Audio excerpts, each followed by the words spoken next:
যে স্ক্রিন কি দেখা যাচ্ছে?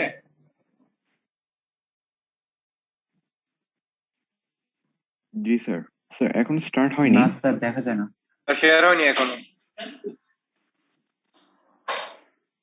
অলরেডি তো শেয়ার করা আছে। স্যার এনিহাউ স্ক্রিনটা ভিজিবল না আমাদের কাছে।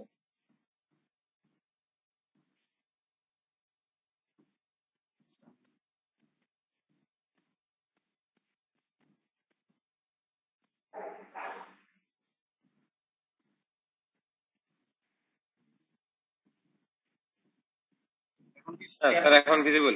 হ্যাঁ ভিজিবল স্যার। আচ্ছা, লেখাগুলো কি দেখা যায়? প্রোগ্রামিং এর লেখাগুলো কি দেখা যায় নাকি? জি স্যার। নাকি বেশি Yes, ছোট sir. হয়ে জি গেছে? স্যার দেখা যাচ্ছে। বেশি কি জি ছোট স্যার হয়ে যাচ্ছে গেছে স্যার। নাকি নাকি আরেকটু বড় করতে হবে? স্যার ফ্রন্ট সাইজ ঠিক আছে স্যার? ওকে। না স্যার। আচ্ছা, আমরা এই সিম্পল কোডটা আমরা প্রিভিয়াস ক্লাসে একটু ডিসকাস করেছিলাম। তোমরা হয়তো বলেছিলাম যে কোডটা রান করে দেখাইলে ভালো হইতো আর কি। তো যেহেতু ওই দিন আমি জাস্ট রিভিউ করছিলাম, আমি কোডগুলো আসলে দেখাইতে পারি নাই, তো আজকে আমি প্রথমে এই কোডটা দিয়ে শুরু করবো আর কি। আজকে কয়েকটা সিম্পল প্রোগ্রাম তোমাদেরকে দেখাবো। আমরা প্রিভিয়াস ক্লাসে এটাই তো ডিসকাস করেছিলাম নাকি, মনে পড়তেছে? জি স্যার। আচ্ছা, এখানে ফার্স্ট লাইনটা কি বলেছিলাম? জি স্যার এটাই ছিল। ফার্স্ট লাইনটা কি বলেছিলাম? এটার নাম কি স্যার ছিল? প্রি ফার্স্ট লাইনটা processor directive. Pre processor directive, তাই তো? আচ্ছা, আর আইও স্ট্রিমটা কি ছিল? The pre আইও স্ট্রিমটা কি ছিল? Input output header stream. File input header output stream. এটা হচ্ছে একটা header file. the header file. তারপরে এখানে এটা কি ছিল? মেইন ফাংশন, তাই তো? আর এটা হচ্ছে আমার রিটার্ন স্টেটমেন্ট, আর এটা হচ্ছে আমার মেইন স্টেটমেন্ট। তো এখানে সি আউটটা বলেছিলাম কি এটা একটা আউটপুট অবজেক্ট। এরপর হচ্ছে আউটপুট অপারেটর। এরপর আমরা একটা স্ট্রিং দেখতে পাচ্ছি। স্ট্রিং মিন্স ডাবল কোটেশনের মার্কের মধ্যে যেটা লেখা থাকবে, যাই লেখা থাকবে না কেন, এটা হুবহু আমরা আউটপুট স্ক্রিনে দেখবো আর কি এই স্টেটমেন্টের মাধ্যমে। আর আমরা স্ল্যাশ দিয়ে যেটা দেখতে পাচ্ছি এটা হচ্ছে একটা কমেন্টস। কমেন্টসটা আসলে যে কোনো জায়গায় লেখা যায় আর কি, উপরে নিচে পাশে যে কোনো জায়গায় লেখা যায়। তো এটাকে আমরা রান করে দেখি। এটা তো আমি আর এক্সপ্লেন করার কিছুই নাই, আমি জাস্ট রান করে দেখতেছি। রেজাল্টটা কি দেখা যাচ্ছে? জি স্যার দেখা যাচ্ছে। তাহলে এখানে আসলে কোন স্টেটমেন্টটা পাচ্ছি আমরা?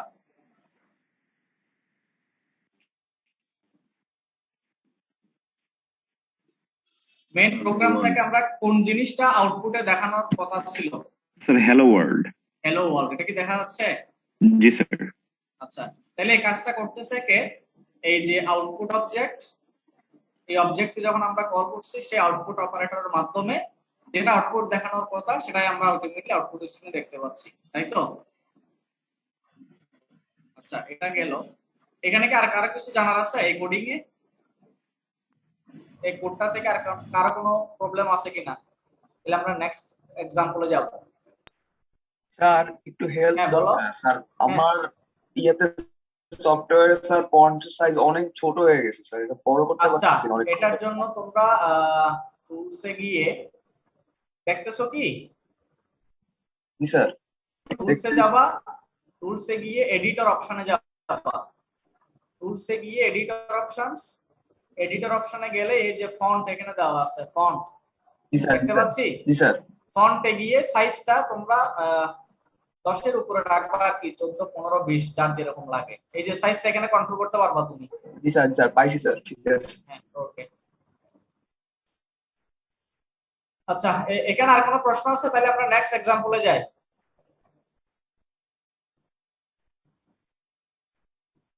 হ্যালো। জি স্যার। No question. ওকে। আচ্ছা, এরপর আমরা যদিও বা এক্সাম্পলটা আমরা, হ্যাঁ বলো। স্যার আমি যদি আগের প্রোগ্রামটাতে স্যার রিটার্ন 0 না দিতাম তাহলে কি প্রোগ্রামটা রান করতো না? অবশ্যই করতো। দেখি না, চেক করে দেখি রান করে কিনা। করছে? Yes sir. হ্যাঁ, এটা হচ্ছে একটা অপশনাল স্টেটমেন্ট আর কি। জি স্যার। আচ্ছা, অ্যাসাইনমেন্ট অপারেটরে যায়। আহ, এখানে কিন্তু মেইন পার্টটা সেম। মেইন পার্ট বলতে কোনটা, আমরা প্রিভিয়াস একটু ফিরে যাই, আমরা সবগুলোতে যে জিনিসটা দেখবো যে প্রিপ্রসেসর ডিরেক্টিভ থাকবে, এখানে প্রিপ্রসেসর ডিরেক্টিভ একটার বেশি থাকতে পারে। এটা ডিপেন্ড করে আমি যদি একের অধিক হেডার ফাইল ইউজ করতে চাই, আমার প্রবলেমের উপর ডিপেন্ড করে। আমি যদি একের অধিক হেডার ফাইল ইউজ করতে চাই, সেক্ষেত্রে নাম্বার অফ প্রিপ্রসেসর ডিরেক্টিভ কিন্তু বাড়বে, তাই না? ধরো আমি যদি এখানে কোনো ম্যাথমেটিক্যাল ফাংশন ইউজ করতে চাই, তাহলে সেক্ষেত্রে আমাকে এই হ্যাশ ইনক্লুড সি ম্যাথ নামের আরেকটা হেডার ফাইল নিয়ে আসতে হবে। মনে পড়ছে নাকি? জি স্যার, math.h হ্যাঁ, নিয়ম। math.h যেটা, সেটা হচ্ছে সি ভার্সনে লিখতাম আর কি আমরা। আর সি প্লাস প্লাস ভার্সনে সেটাকে আমরা জাস্ট সি ম্যাথ লিখলেই হয়। সি ম্যাথ এটা লিখলেই হয়। এটা হচ্ছে আমার ম্যাথমেটিক্যাল ফাংশনের জন্য একটা হেডার ফাইল। তো আমরা এই এই তিনটা লাইন সবগুলোতেই পাবো আর কি, সব ধরনের প্রবলেমে পাবো। এবং প্রোগ্রামের মেইন বডিটা থাকবে হচ্ছে তোমার এই যে রেড মার্কিং করা যে দুইটা সেকেন্ড ব্রেসিক, এই সেকেন্ড ব্রেসিক এর মধ্যেই আমার মেইনলি প্রবলেমটা অ্যাসাইন করা থাকবে। এবং রিটার্ন স্টেটমেন্ট থাকতেও পারে, নাও থাকতে পারে। এটা নরমালি আমরা জাস্ট মানে গুড প্র্যাকটিসের জন্য আমরা সবসময় এটা ইউজ করে দিই ডিফল্ট। ওকে, এবার আমরা একটা অ্যাসাইনমেন্ট অপারেটর, এটা বেসিক্যালি কম্পোজিট অ্যাসাইনমেন্ট অপারেটরের একটা ইউজ যদি দেখি, প্রথমগুলো আমি আর ডিসকাস করতেছি না। এটা টাইটেল দিচ্ছি কি, আমরা কমেন্টসে প্রোগ্রামের টাইটেলটা দিয়ে দিচ্ছি একটা কমেন্টসের মাধ্যমে, test arithmetic assignment operators, that means composite assignment operators. তাইলে কম্পোজিট অ্যাসাইনমেন্ট অপারেটর বলতে আমরা কি বলেছিলাম, কে বলতে পারবা? Composite assignment operator.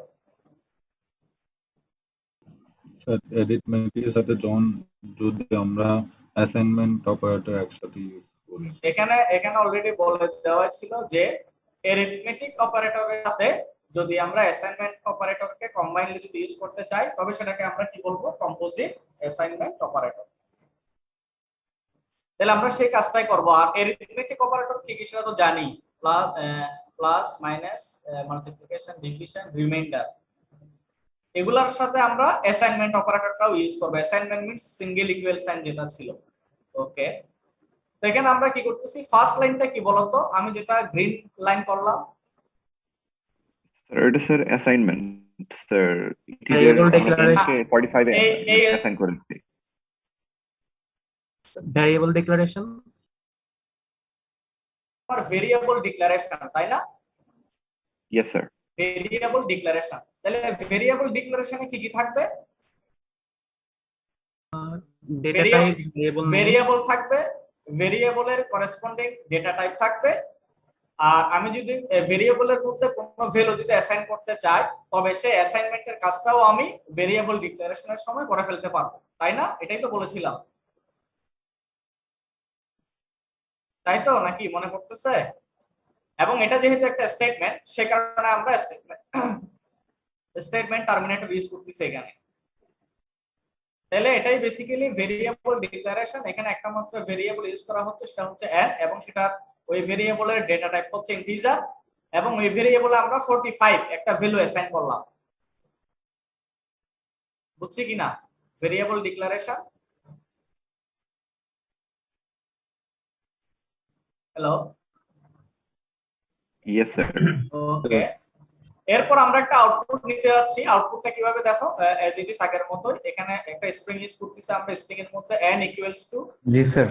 এখানে একটা জিনিস বলে রাখি, আমরা যদি স্ট্রিং এর মধ্যে ইচ্ছা মতো যদি স্পেসিং ইউজ করতে চাই, স্পেসিং, তাইলে কিন্তু আমরা সেটা এখানে শো করতে পারবো।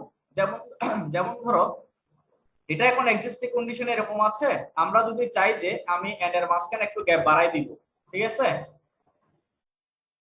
একটু স্পেস বাড়াই দিলাম না এন এর আগে। হ্যালো, জি স্যার। তুমি যদি চাও যে মানে আমি এন এর আগে স্পেস বাড়াই দিতে যাচ্ছি, তবে সেটা স্ট্রিং এর মধ্যেও করা যায় কাজটা। স্ট্রিং এর মধ্যেও আমি স্পেসিংটা বাড়াই দিলে ঠিক এই পরিমাণে স্পেসিংটা আউটপুটেও থাকবে, আউটপুটেও এই পরিমাণে স্পেসটা দেখাবে। অর্থাৎ যখনই আউটপুটে স্টেটমেন্টগুলো আমরা পাবো, তখন প্রথমে এতটুকু স্পেস রেখে এরপর সে এনটাকে শো করবে। আমি কি বুঝে দিতে পারলাম?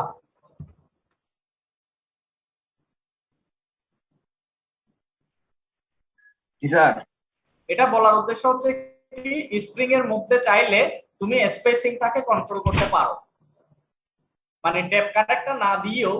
এটা জাস্ট যেহেতু একই স্টেটমেন্টের মধ্যে কাজটা করতেছি, এটা যেহেতু মানে নতুন কোন স্টেটমেন্ট নিয়ে কাজ করতেছি না, শুধুমাত্র স্ট্রিং এর মধ্যে যদি আমরা স্পেসিং নিয়ে কাজ করতে চাই, শুধুমাত্র স্ট্রিং এর মধ্যে, তাহলে সেক্ষেত্রে আমরা স্পেসিংটাকে কন্ট্রোল করতে পারবো, এখান থেকেই পারবো কন্ট্রোল করতে। আচ্ছা তাইলে এক্স্যাক্টলি এখানে আচ্ছা এখানে আমরা এন্ড অফ লাইন ইউজ করতেছি, তাই না? এখানে আমরা চাইলে অন্য কি ইউজ করতে পারবো?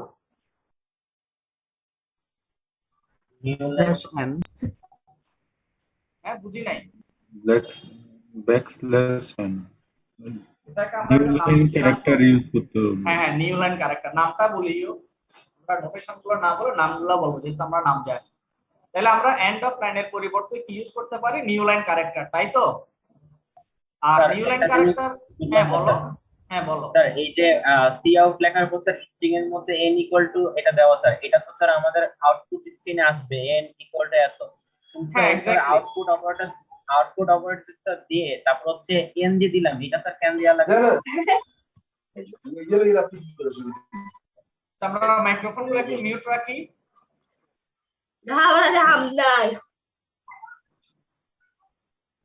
আজম স্যার একটু দেখবেন।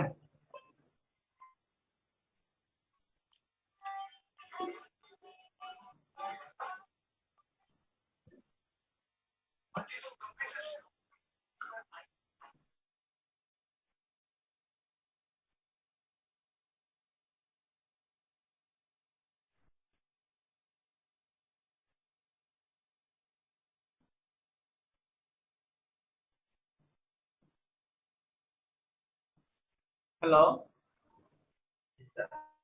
আচ্ছা এখানে মিউট করা হয়েছে স্যার। হ্যাঁ এন্ড অফ লাইন অথবা নিউ লাইন ক্যারেক্টার, এটা ইউজটা তো বোঝা গেছে নাকি? স্যার একটা প্রশ্ন ছিল স্যার, যে হ্যাঁ, বলো। n লাইনের সামনে স্যার ওই যে আউটপুট অপারেটর দিয়ে আরেকটা হ্যাঁ। n দিয়ে দেওয়া হয়েছে স্যার, মানে এটা কেন দিলাম স্যার? আচ্ছা এটা আমি একটু পরে আসতেছি, আগে এটা বলো যে এন্ড অফ লাইন বা নিউ লাইন ক্যারেক্টারের ইউজটা বুঝতে পারছি কিনা? জি স্যার। আচ্ছা, এটা আমরা তাইলে যেটা আর নিউ লাইন ক্যারেক্টারটাকে আমরা কত ভাবে ইউজ করতে পারি সেটা আমি প্রিভিয়াস ক্লাসে দেখিয়েছি, এটা আমি আর এখন রিপিট করতেছি না। আচ্ছা এখানে আরেকটা প্রশ্ন করি, সেটা হচ্ছে আমরা যে আউটপুটটা নিচ্ছি, তাহলে আউটপুটে আমি আসলে কি কি পাবো সেটা বলো তো, এই স্টেটমেন্ট থেকে বলো আমরা আউটপুটে এক্স্যাক্টলি আসলে কি কি পাবো। প্রথমে যেটা পাবো, ফার্স্টে স্ট্রিং এর মধ্যে যে ইনফরমেশনটা দেওয়া থাকবে, সেই ইনফরমেশনটা আমরা হুবহু এজ ইট ইজ আমরা আউটপুটে দেখতে পাবো, তাই তো? জি স্যার। ওকে, এখন আরেকজনের প্রশ্ন করছো যে এরপর আবার আউটপুট অপারেটর দিয়ে আমরা কেন n কে কল করতেছি। তাহলে যখনই আমরা n কে কল করব, কলিং প্রসেসে n কে যখন কল করব, তাহলে n এর জায়গাতে আউটপুট আমরা কত দেখতে পাবো?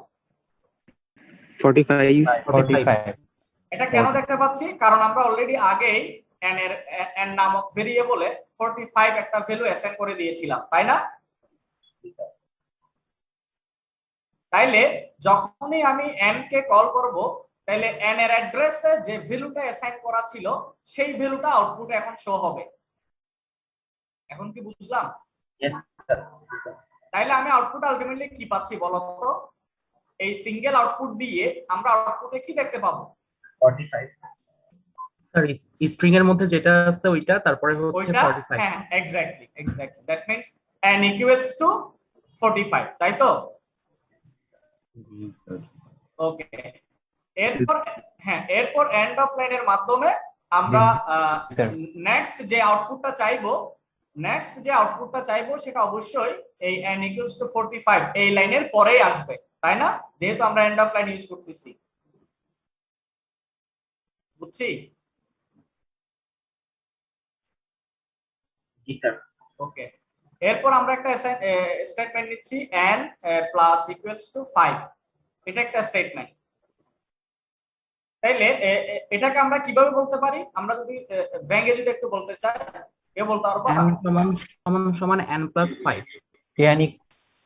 n equals to n plus 5, তাই তো? জি sir. n equals to n plus 5, তাহলে এই দুইটার মধ্যে ডিফারেন্সটা কোথায়? এই দুইটা n এর মধ্যে এই যে আমরা বললাম n equals to n plus 5, এই দুইটা n এর মধ্যে ডিফারেন্সটা কোথায়? স্যার এখানে n টা 50 হয়ে যাচ্ছে, n আচ্ছা, equal to n plus 5 45 মানে Sir, সিম্পল যে, হ্যাঁ বলো। ফার্স্ট এনটাতে স্যার আমরা পরের ভ্যালুটা আমরা অ্যাসাইন করছি n equals to n এই যে plus 5 এই যে আমরা এভাবেই তো বললাম না? yes স্যার হ্যাঁ, তাহলে এখানে দেখো এই যে এক্সপ্রেশনের ভিতরে যে nটা আছে, এক্সপ্রেশন মিন্স কোনটা? n plus 5। এই এক্সপ্রেশনের ভিতরে যে nটা আছে, তাহলে এই n এর ভ্যালু হচ্ছে কত? অলরেডি দেওয়া আছে 45 কিন্তু 45। হ্যাঁ, তাহলে 45 প্লাস 5 এটা অ্যাড হওয়ার পরে কত পাবো আমরা? এক্সপ্রেশনটা 50 যখন ইভালুয়েট হবে, আফটার ইভালুয়েশন, তাহলে এক্সপ্রেশনের রেজাল্টটা কত হবে? 50 না? yes স্যার এবং সেই 50টা এখন অ্যাসাইন হবে কোথায়? ওই একই n এ। তাইলে দেখো আগের n নামক অ্যাড্রেস যেটা ছিল বা ভেরিয়েবল যেটা ছিল, সেই ভেরিয়েবলে বা অ্যাড্রেসে রাখা ছিল কত? 45। এখন কি হবে? ওই এক্সপ্রেশনটা ইভালুয়েট হওয়ার পরে আমরা যে রেজাল্টটা পাচ্ছি, দ্যাট মিন্স 50, সেই 50টা এখন অ্যাসাইন হবে কোথায়? দ্যাট মিন্স আগের 45 ভ্যালুটাকে রিপ্লেস করে 50 ভ্যালুটা এখন অ্যাসাইন হবে কোথায়? ওই একই n ভেরিয়েবলে। ক্লিয়ার এখন? yes স্যার জি স্যার। তাহলে এখানে আসলে যেটা হয়, অ্যাসাইনমেন্ট করা মানে কি, যে যে ভেরিয়েবলে আমরা অ্যাসাইন করতেছি ওই ভেরিয়েবলে যদি আগে থেকে কোনো ভ্যালু থেকে থাকে, তাইলে সে আগের ভ্যালুটাকে রিপ্লেস করে নতুন ভ্যালুটাকে অ্যাসাইন করবে। ঠিক আছে?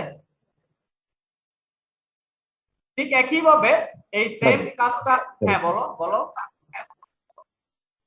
স্যার এই যে এখানে যে স্যার এই যে অ্যাডস 5 টু n এর পর হুম। আবার যে n equals to n plus 5 লিখেছেন, না এটা মানে আমি বাকি কোনো লাইনে তো এরকম এটা ভাবে আমি বুঝার সুবিধার্থে লিখছি যে আচ্ছা আচ্ছা এটা আমি কেটে দিব তো। আচ্ছা আচ্ছা। আর এটা আসলে মানে কমেন্টস এর পরে লেখা না, আমি এখন যে লেখাটা লিখলাম এটা কিন্তু কমেন্টস এর পর, এই যে ডাবল স্ল্যাশের পর যা কিছু লিখবো সবই কমেন্টস। এটা আমি রেখে দিলেও কোনো সমস্যা নাই, বুঝাইতে পারলাম কিনা? কারণ এই লেখাটা কিন্তু এই কমেন্টস এরই একটা পার্ট। জি স্যার। হ্যাঁ, তাইলে একই ভাবে আমি বাকিগুলো রিপিট করতেছি না। তাইলে এখানে আমরা যে কাজটা করলাম, এটা লেখা হ্যাঁ থাকলে বলো। কোনো ভুল হবে না স্যার এই লেখাটা কি স্যার আউটপুটে শো করবে স্ক্রিনে? কোনটা? কমেন্টস যেটা অ্যাডস 5 টু n। আরে এটা কমেন্টস বললাম না, কমেন্টস যে কোনো কমেন্টস কম্পাইলার কিন্তু কম্পাইল করে না, সুতরাং এটা আসলে আউটপুটে আসবে কি আসবে না এটা কোনো প্রশ্নই আসতেছে না। এটা জাস্ট মানে কোনো একজন রিডার যদি কোডটা পড়ে দেখে তাহলে সে বুঝতে পারে মতো আসলে কমেন্টসটা লেখা, মানে এটা জাস্ট এক্সপ্লেনেশন আর কিছুই না, প্রত্যেকটা প্রোগ্রামিং স্টেটমেন্টের এক্সপ্লেনেশন।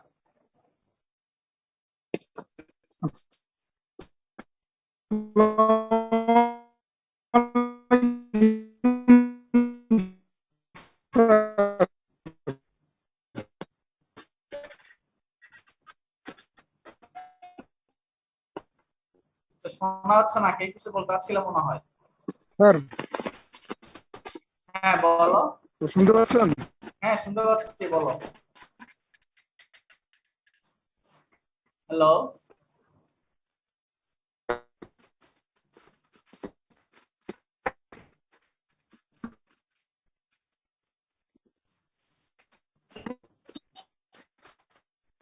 হ্যালো স্যার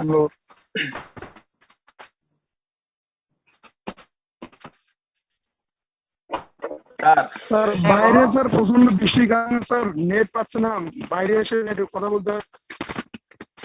স্যার বাইরে স্যার ঘরের ভেতর নেটটা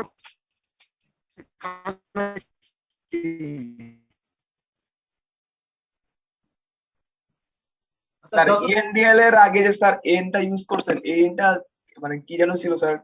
ইএনডিএল এর আগে যে এই এনটা, জি জি স্যার, এটার জন্য কাজ কি স্যার? আচ্ছা এখানে কাজ হচ্ছে কি আমরা আসলে ভেরিয়েবলটাকে কল করতেছি, এন তো একটা ভেরিয়েবল ছিল তাই না?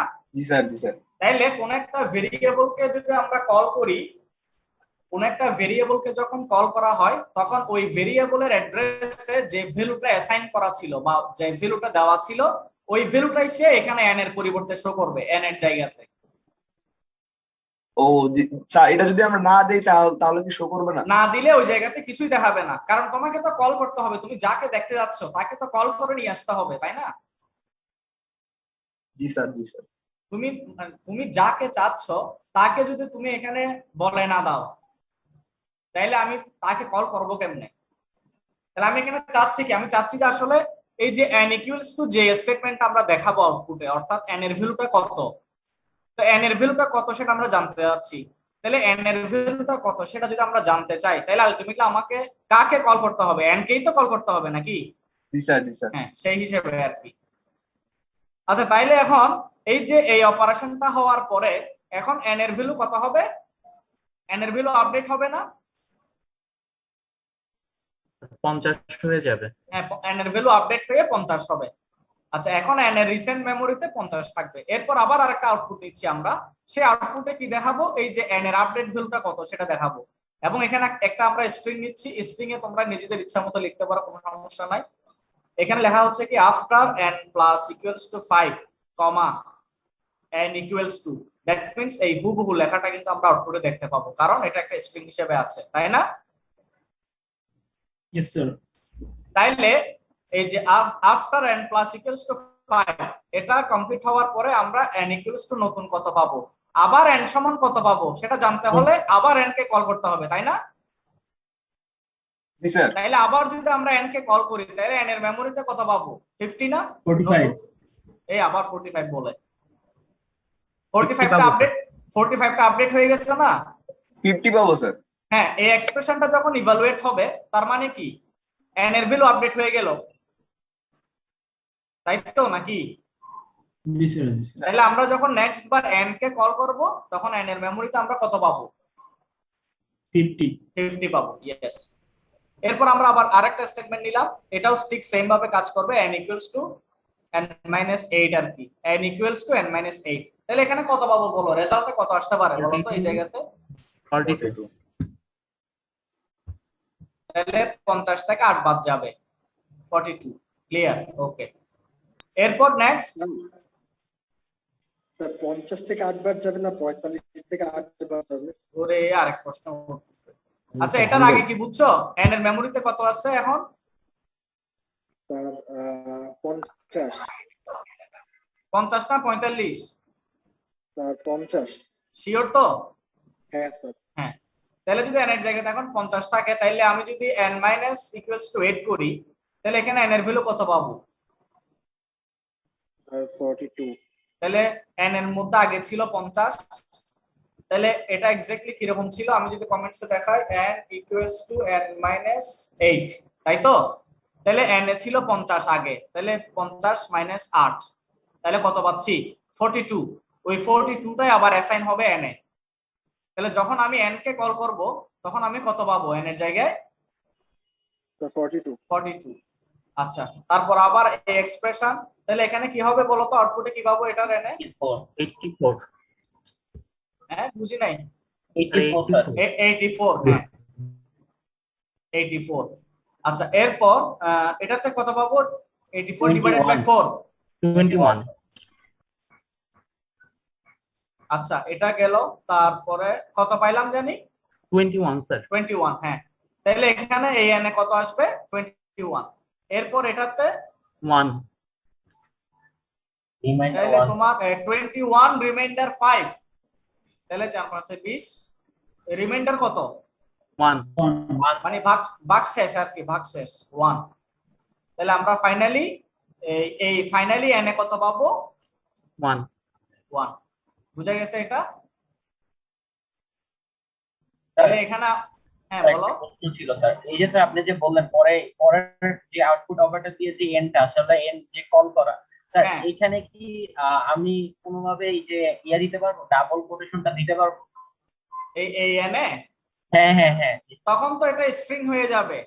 এখানে কিন্তু n টা স্ট্রিংও না ক্যারেক্টারও না, এটা জাস্ট ভেরিয়েবল। তো তখন যদি আমি ডাবল কোটেশন দিই তাহলে কি আউটপুট স্ক্রিনে দেখা যাবে এই নিয়ে হ্যাঁ, আউটপুট স্ক্রিনে আমি শুধু এনই পাবো, ওই যে ডাবল কোটেশন মার্কের মধ্যে যা আছে তাই পাবো। বুঝা গেছে? এখন এখানে আসলে আমরা মানে ভেরিয়েবলকে কল করি কেন, মানে ভেরিয়েবলের কোনো ভ্যালু যদি জানতে হয়, তোমার জানার যদি প্রয়োজন হয়, তাহলে তুমি যে কোনো ভেরিয়েবলকে কল করলে ওই ভেরিয়েবলের মেমোরিতে রিসেন্টলি কত আছে সেটা তুমি জানতে পারবে। বুঝতে পারলাম? হ্যালো, আচ্ছা এখানে স্টেটমেন্ট ব্লক কয়টা? হ্যাঁ বলো স্যার। এখানে তো স্যার এন এর ভ্যালুটা প্রতিনিয়ত আপডেট হচ্ছে আর কি স্যার। এক্স্যাক্টলি, হ্যাঁ এক্স্যাক্টলি। স্যার আমি যদি স্যার মানে কোনোভাবে এরকম করতে যাই যে ইনিশিয়াল ভ্যালুটা স্যার আমি প্রতি ক্ষেত্রে 45 এ রাখতে চাই, মানে স্যার 45 এর সাথে যোগ বিয়োগ গুণ ভাগ, তাহলে সেই ক্ষেত্রে স্যার কি রকম হবে আর কি, মানে আমি আপডেটটা চাচ্ছি না আর কি স্যার। আচ্ছা, আপডেটটা না চাইলে এই কাজটা তুমি করতে পারবে না? তোমাদেরকে যদি করতে দিই করা যাবে?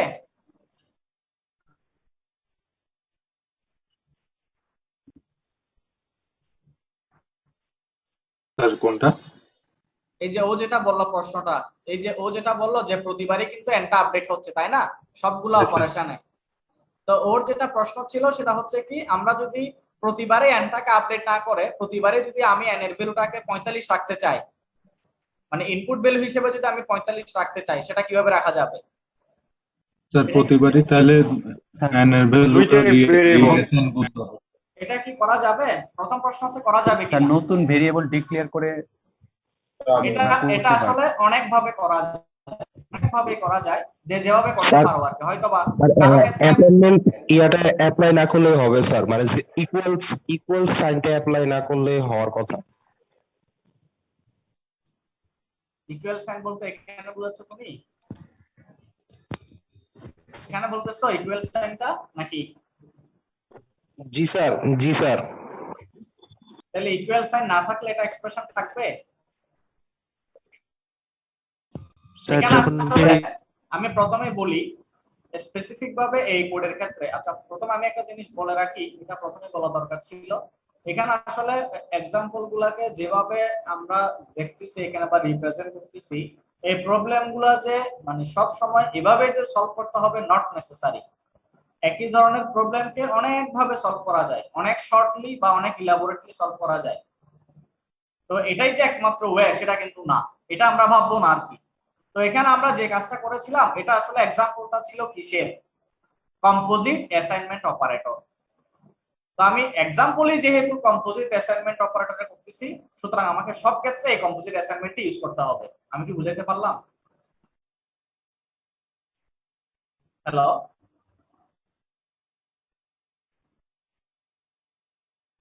হ্যালো, জি স্যার শুনতে পাচ্ছি। আপনাকে শোনা যাচ্ছে স্যার? কোনো রেসপন্স নাই যে আমি বললাম যে এখানে আমি অন্য যে কোনো কেউ একজন বললা যে আমি যদি ইকুয়াল সাইন ইউজ না করি। এখন এখানে আমি যেটা করেছিলাম আসলে এক্সাম্পলটা ছিল কম্পোজিট অ্যাসাইনমেন্ট অপারেটরের একটা এক্সাম্পল, সে কারণেই আসলে প্রবলেমটাকে এভাবে ট্রিট করা। এখন এটাকে যদি আমরা অন্যভাবে সলভ করতে চাই তখন হয়তো আমরা অন্যভাবে করতে পারি, এক একজন এক এক রকম ভাবে করতে পারে, সমস্যা নাই। এখন যে প্রশ্নটা করছিল যে মানে প্রতিবারেই, এখানে আসলে যে কাজটা হচ্ছে মানে এক্স্যাক্টলি এই প্রবলেমের ক্ষেত্রে এনটা কিন্তু সব সময় আপডেট ভ্যালু নিয়ে কাজ করতেছে, তাই না? মানে প্রত্যেকটা এক্সপ্রেশনে, হ্যাঁ প্রত্যেকটা এক্সপ্রেশনে এন এর আপডেট ভ্যালু নিয়ে কাজ করা হচ্ছে, তাই তো? এখন একজনের প্রশ্ন ছিল এটাই যে প্রত্যেকটা এক্সপ্রেশনে এন এর ভ্যালু কত থাকবে? 45 থাকবে। এটা করা যাবে তো নাকি? যাবে স্যার, করা যাবে। তাইলে একটা তোমাদের টাস্ক পাইলাম আমি।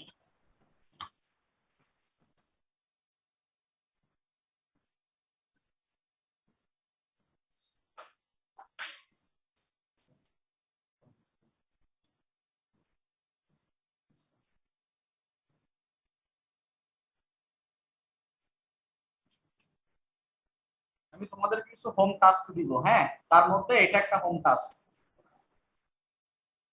এটা বের করবা যে তোমরা যে এখানে আমরা কিভাবে স্টেটমেন্ট ইউজ করলে পরে মানে প্রত্যেকটা এক্সপ্রেশনে আমরা এন এর ভ্যালুটাকে 45 হিসেবে রাখতে পারবো। বুঝা গেছে? হ্যালো স্যার, বলো। স্যার এখানে যদি স্যার আমরা ইনলাইনের আগে ই এনটা মানে না লিখি তাহলেই তো হয়ে যাবে। কোথায় এখানে? না এখানে না স্যার, নিচে নিচে প্রত্যেকটা সিয়া ওটে যে স্যার আমরা লিখছি স্যার, এই যে স্ট্রিং এর পরে ইনলাইনের আগে যে এনটা স্যার। এটা জি স্যার, এটা এটা না না লিখলেই তো স্যার প্রত্যেকবার এন এর মান 45 থাকবে। কিভাবে থাকবে?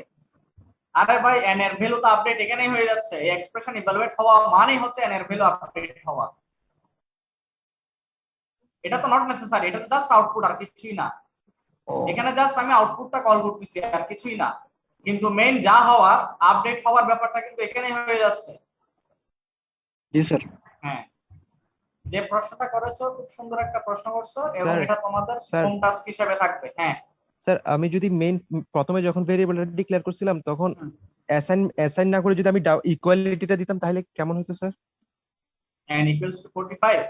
জি স্যার, মানে এটা তো অ্যাসাইন মানে এটা ডাবল। না- আমরা নরমালি ইকুয়ালিটি অপারেটরটা আমরা কন্ডিশনের ক্ষেত্রে ইউজ করি, যে কন্ডিশন। আচ্ছা স্যার, আমরা যদি ওটাকে একটা কন্ডিশন হিসেবে ইউজ করতে চাই কোথাও, আচ্ছা মানে স্যার, ইকুয়ালিটি টেস্ট করতে যদি চাই, এই ক্ষেত্রে কিন্তু লাগবে না। Okay sir. আচ্ছা তোমরা একটু চিন্তা করে দেখবা, এটা আমি আসলে বলে দিচ্ছি না কেন, কারণ তোমরা একটু চিন্তা করে দেখো, না পারলে আমি দেখাই দিব, সমস্যা নাই। আমি কি বুঝাইতে পারলাম? এটা কি কম্পোজিট অপারেটর মাধ্যমে করতে হবে? হ্যাঁ, কম্পোজিট অপারেটর মাধ্যমে করতে হবে। আর যেহেতু এক্সাম্পলটাই হচ্ছে কম্পোজিট অ্যাসাইনমেন্ট অপারেটর, এই অপারেটরটাই মেইনটেইন করতে হবে, কিন্তু অন্য কি উপায়ে আমরা মানে প্রত্যেকটা স্টেটমেন্ট তো কাজ হবেই, কিন্তু আপডেটটা সে নিবে না আর কি পরের বারে। আমি কি বুঝাইতে পারলাম? এখনো মনে হয় বুঝো নাই। ধরো এখানে তো এর আপডেটটা হয়ে যাবে, তাই না? এই এক্সপ্রেশন যখন ইভালুয়েট হবে, এটা তো ফার্স্ট এক্সপ্রেশন যখন ইভালুয়েট হবে তখন n এর ভ্যালুটা আপডেট হবে। তাইলে n এর ভ্যালুটা আপডেট হয়ে কত হবে সেটা আমরা আউটপুটে n হিসেবে পাবো, তাই না? ফার্স্ট আউটপুটে আমরা n হিসেবে পাবো, কিন্তু পরবর্তীবার যখন আমরা n - 8 দিচ্ছি, এখানেই তো n এর আপডেট হবে, তাই না?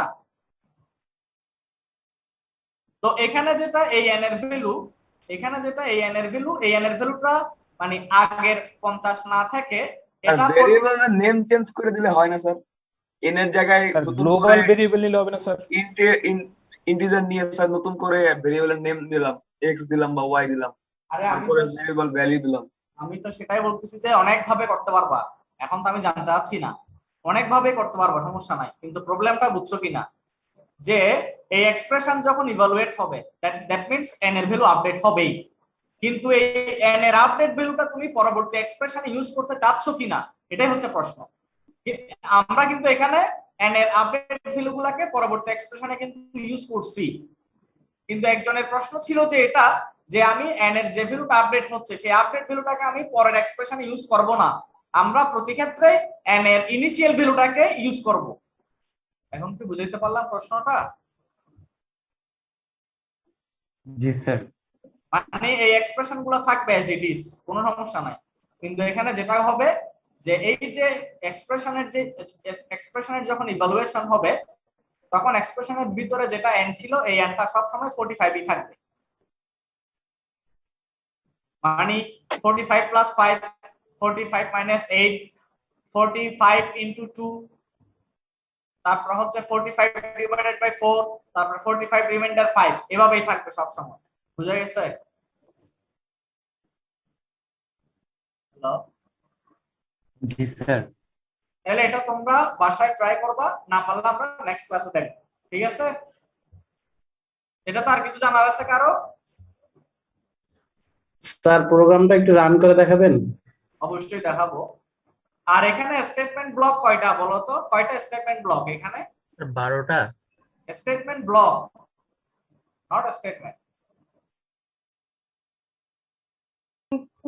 7টা স্টেটমেন্ট ব্লক বলতেছি আমি, স্টেটমেন্ট ব্লক মানে সেকেন্ড ব্রেসিং এর মধ্যে একটা। হ্যাঁ একটাই তো, এই যে আমরা দেখো এখানে একটা খুবই ইন্টারেস্টিং জিনিস দেখো, যে যখনই আমরা এই যে ফার্স্ট সেকেন্ড ব্রেসিং এ যখন ক্লিক করলাম সাথে সাথে এটার এন্ডিংটা কোথায় দেখাচ্ছে, তাই না?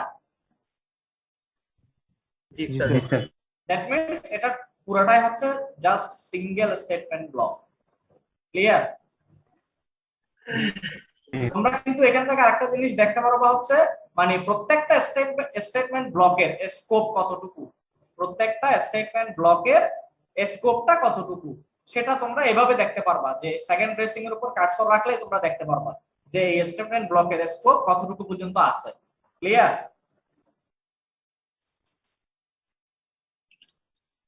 আচ্ছা এটা একটু রান করে দেখাই। ঠিক আছে কিনা দেখো তো আমরা যেগুলো পাইছিলাম সেগুলোর সাথে।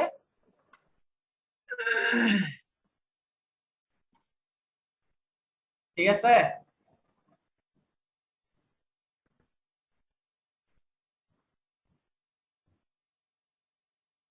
বুঝা যাচ্ছে কি নাকি? জি স্যার। জি স্যার। তাহলে আমরা নেক্সট এক্সাম্পলে যাই। আমি এবার একটু কুইকলি আগাচ্ছি। ইনক্রিমেন্ট ডিক্রিমেন্ট এটা যদিও আমি গতকাল দেখিয়েছিলাম। হ্যাঁ,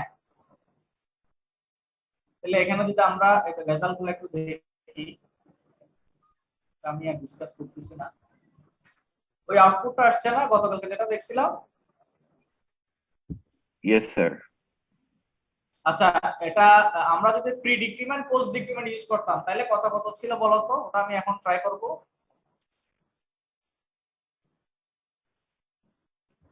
এটা হচ্ছে প্রি ডিক্রিমেন্ট, আমার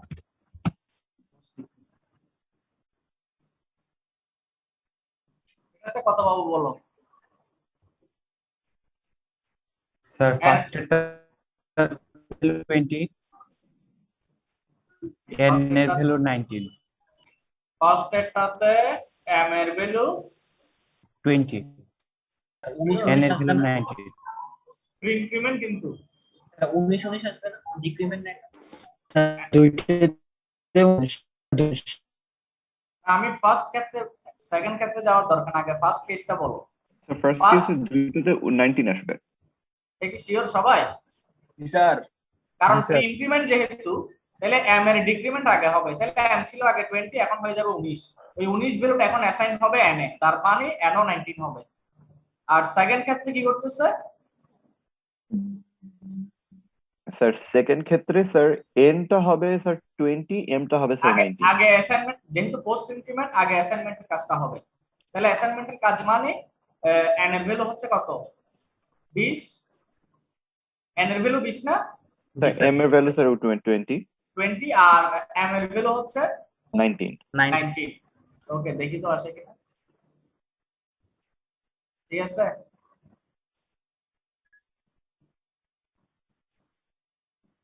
ঠিক আছে নাকি? জি স্যার। জিনিসটা আরেকবার একটু ক্লিয়ার করবেন? মানে ডিক্রিমেন্টের ক্ষেত্রে নাকি? জি স্যার, জি স্যার। আচ্ছা ফার্স্টটা কি তুমি বুঝতে পারছো? ফার্স্টের এক্সপ্রেশনটা এখানে প্রি ইনক্রিমেন্টের ক্ষেত্রে যেটা হয়, প্রি ইনক্রিমেন্ট অপারেটর যে ভেরিয়েবলের সাথে থাকবে ওই এক্সপ্রেশনটা আগে ইভালুয়েট হবে। দ্যাট মিন্স m এর ডিক্রিমেন্ট আগে হয়ে যাবে। তাহলে m এর ডিক্রিমেন্ট হইলে m এর ভ্যালু কত হবে? আগে ছিল 20, আগে ছিল 20 এখন হবে 19। তাহলে এক্সপ্রেশনটা ইভালুয়েট হয়ে গেছে এবং আমরা m এর জায়গাতে কত পাইলাম? 19 পাইলাম। এখন এই এক্সপ্রেশনের রেজাল্টিং ভ্যালু হচ্ছে 19, সেই 19 ভ্যালুটা এখন অ্যাসাইন হবে কোথায়? n এর মেমোরিতে। তাহলে n সমান কত? 19। n ও 19। আচ্ছা এবার এটাতে আসি। এখানে কি হবে? এখানে কিন্তু পোস্ট ইনক্রিমেন্ট। পোস্ট ইনক্রিমেন্টের ক্ষেত্রে কি হবে? ওই পোস্ট ইনক্রিমেন্ট অপারেটরটা যে ভেরিয়েবলের সাথে ইউজ করা হচ্ছে ওই এক্সপ্রেশনের ইভালুয়েশনটা হবে পরে, যেহেতু পোস্ট। তাহলে এর আগে কি কাজ আছে? এর আগে কাজ হচ্ছে কি অ্যাসাইনমেন্টের কাজ। তাহলে এখানে আর অন্য কোনো তো কাজ নাই নাকি? দুটাই তো কাজ, একটা হচ্ছে ডিক্রিমেন্ট হওয়া আর একটা হচ্ছে অ্যাসাইন হওয়া, তাই না? জি স্যার। তাহলে পোস্ট ইনক্রিমেন্টের ক্ষেত্রে ইনক্রিমেন্টের কাজটা পরে হবে, আর অন্য কোনো অপারেটরের যদি কাজ থাকে সেই কাজটা আগে হয়ে যাবে। তাহলে অন্য কোনো অপারেটরের কাজ বলতে কি কাজ আছে এখানে? অ্যাসাইনমেন্টের কাজ। তাহলে m এর ভ্যালুটা m এর ভ্যালুটা n এ অ্যাসাইন হবে। m এর ভ্যালুটা n এ অ্যাসাইন হবে। তাহলে m এর ভ্যালু কত ছিল? এই যে একটু আগে লেখা আছে m এর ভ্যালু কত? 20। তাহলে সেই 20 ভ্যালুটা অ্যাসাইন হবে কোথায়? n এর মধ্যে। হ্যাঁ, তাহলে n সমান কত? n সমান কত? 20। এরপরে এক্সপ্রেশনের ইভালুয়েশন হবে। তাহলে এক্সপ্রেশনের ইভালুয়েশন মিন্স তখন এই এক্সপ্রেশনটা ইভালুয়েট হবে। তাহলে m এর ডিক্রিমেন্ট হলে কত পাবো? m ছিল আগে 20, এখন ডিক্রিমেন্ট হয়ে কত হবে? 19 তাহলে m হবে 19 আর n হবে n তো আগেই পেয়ে গেছি আমরা, n হবে 20। জি স্যার এখন কি বুঝছি? বুঝতে পারছি। আচ্ছা এখানে তাহলে দেখো প্রিভিয়াস প্রবলেমের একটা ক্লু কিন্তু আমি এখানে দিয়ে দিচ্ছি। এখানে দেখো প্রতিবারই কিন্তু m equals to 20 ইউজ করতেছি, তাই না? এক্সপ্রেশনের আগে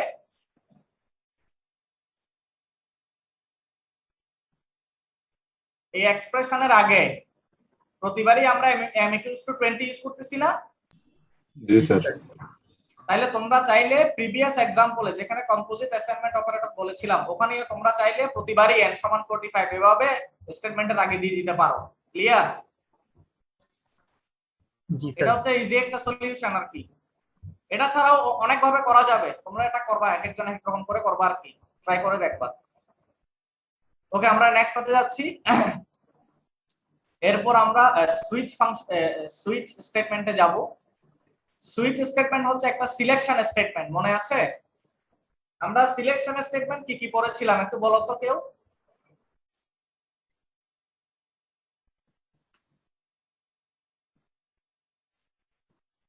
সিলেকশন স্টেটমেন্ট কি কি ছিল বলতে পারবা কেউ? Sir switch break.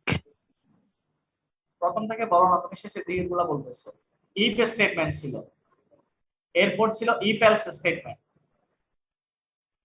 এরপর আমরা দেখেছিলাম সুইচ স্টেটমেন্ট, এরপর ব্রেক স্টেটমেন্ট, আরেকটা কি ছিল? আরেকটা ছিল এলস ইফ কনস্ট্রাক্ট ছিল একটা, মনে আছে? Else if.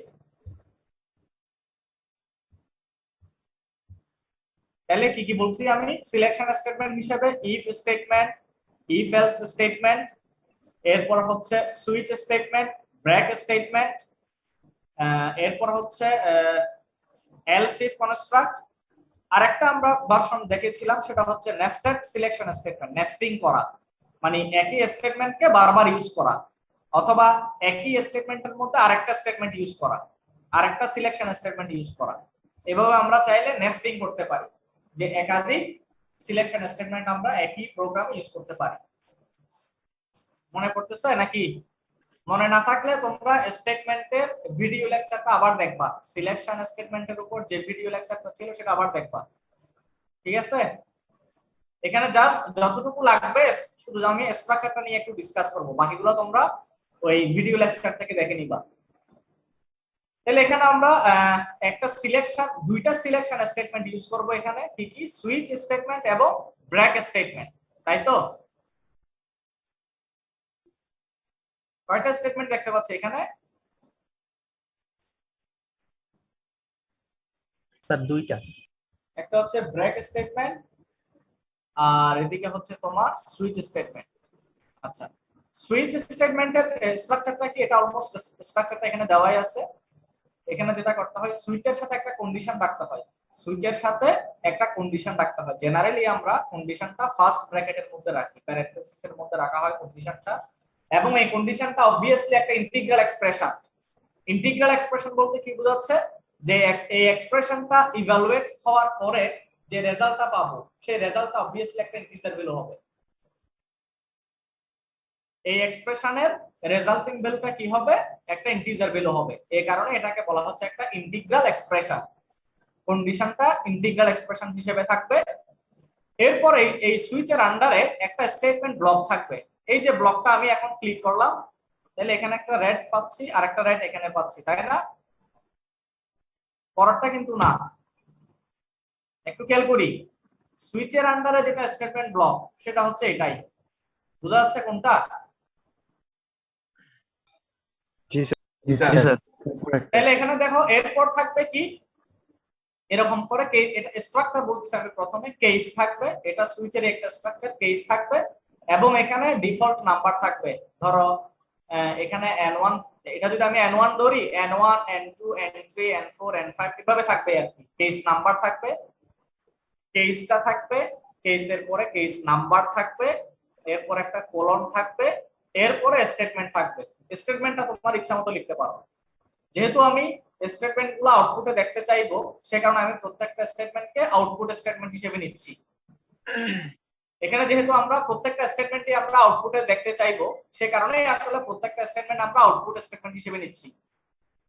বুঝছি কি না? আর যেহেতু এখানে একের অধিক স্টেটমেন্ট আসার সম্ভাবনা আছে, সেক্ষেত্রে আমরা নিউ লাইন ক্যারেক্টার ইউজ করতেছি স্ট্রিং এর ভিতরে। এবং সুইচের ক্ষেত্রে একটা লিমিটেশন ছিল কি, যেটাকে আমরা ফল থ্রো বলতাম, মনে আছে? ফল থ্রো, তোমরা লেকচারটা একটু দেখলে বুঝতে পারবা ফল থ্রোটা। আমি জাস্ট এখানে একটু ব্রিফলি বলতেছি।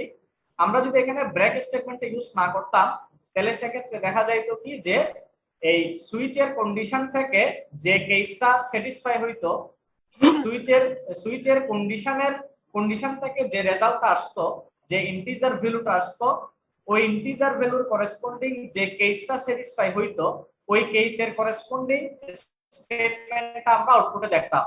এবং ওই আউটপুটের পরবর্তী যে আউটপুটগুলো থাকবে, রেস্টিং যে আউটপুটগুলো থাকবে, এগুলোও সবগুলো আউটপুটে দেখা যাইতো আননেসেসারিলি। এটাকে আমরা ফল থ্রো বলতাম। তো এই ফল থ্রোটাকে আমরা কিভাবে ওভারকাম করতে পারি? যদি আমরা প্রত্যেকটা কেস স্টেটমেন্টের পরে যদি আমরা এক একটা ব্রেক স্টেটমেন্ট ইউজ করি, তো সেক্ষেত্রে এই প্রবলেমটা হবে না। এটা আমরা এখন করে দেখাবো।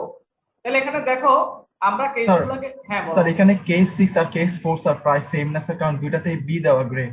তো আমি যদি 60 বা 40 আচ্ছা না না, এটা এমনি লিখছিলাম এরকম আর কি, এটা সমস্যা নাই। এখানে অনেকগুলো ভুল লেখা থাকতে পারে, সমস্যা নাই। এটা তুমি যখন লিখবে তোমার মতো করে তুমি সিরিয়ালে লিখবে, এখানে কি লেখা আছে না আছে এটা ইম্পর্টেন্ট না। আচ্ছা এরপর দেখো, হ্যাঁ বলো। স্যার এই যে আপনি একটু আগে বললেন স্যার, এই যে ফল থ্রোর জন্য স্যার ব্রেক লাইনটা দিচ্ছেন স্যার, এখানে আরেকবার বলা যাবে? আচ্ছা ব্রেকটা কেন দিলাম? জি স্যার। আচ্ছা কেন দিলাম আমি সেটা করার পরে আবার বলছি, তখন ক্লিয়ার হবে। তো আগে স্ট্রাকচারটা বুঝে নিই, কেন দিলাম সেটা আমরা রান করার পরে বুঝতে পারবো। স্ট্রাকচারটা হচ্ছে কি, সুইচের সাথে একটা কন্ডিশন থাকবে, কন্ডিশনটা অবশ্যই একটা ইন্টিগ্রাল এক্সপ্রেশন হইতে হবে, এবং এখানে কেস থাকবে। স্টেটমেন্ট ব্লকের মধ্যে অনেকগুলা কেস থাকবে, যতগুলা কেস দরকার আমার, এবং কেসের পাশে একটা কেস নাম্বার থাকবে।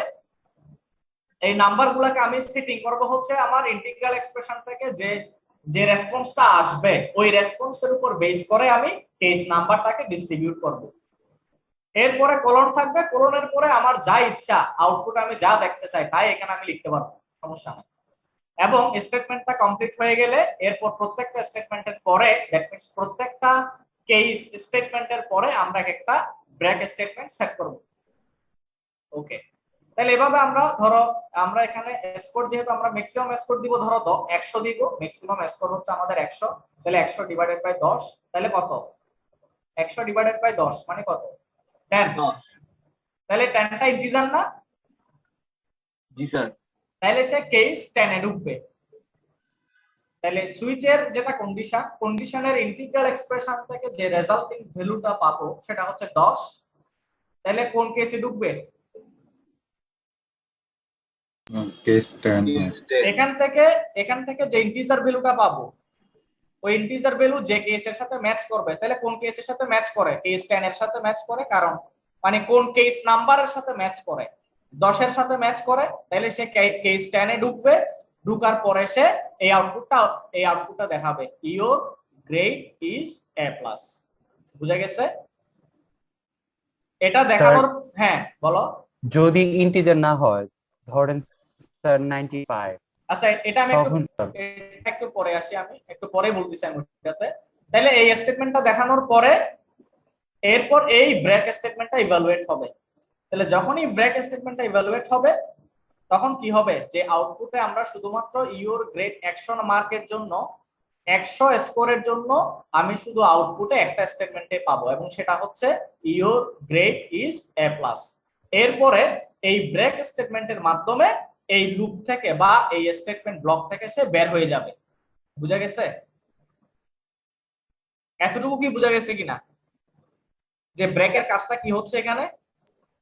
মানে আমার যেটা ম্যাচ করবে সেই কেসটা দেখাবে আর কি, হ্যাঁ আর বাকিগুলো থাকবে না। হ্যাঁ, যেটা ম্যাচ করবে সেই কেসে ঢুকবে।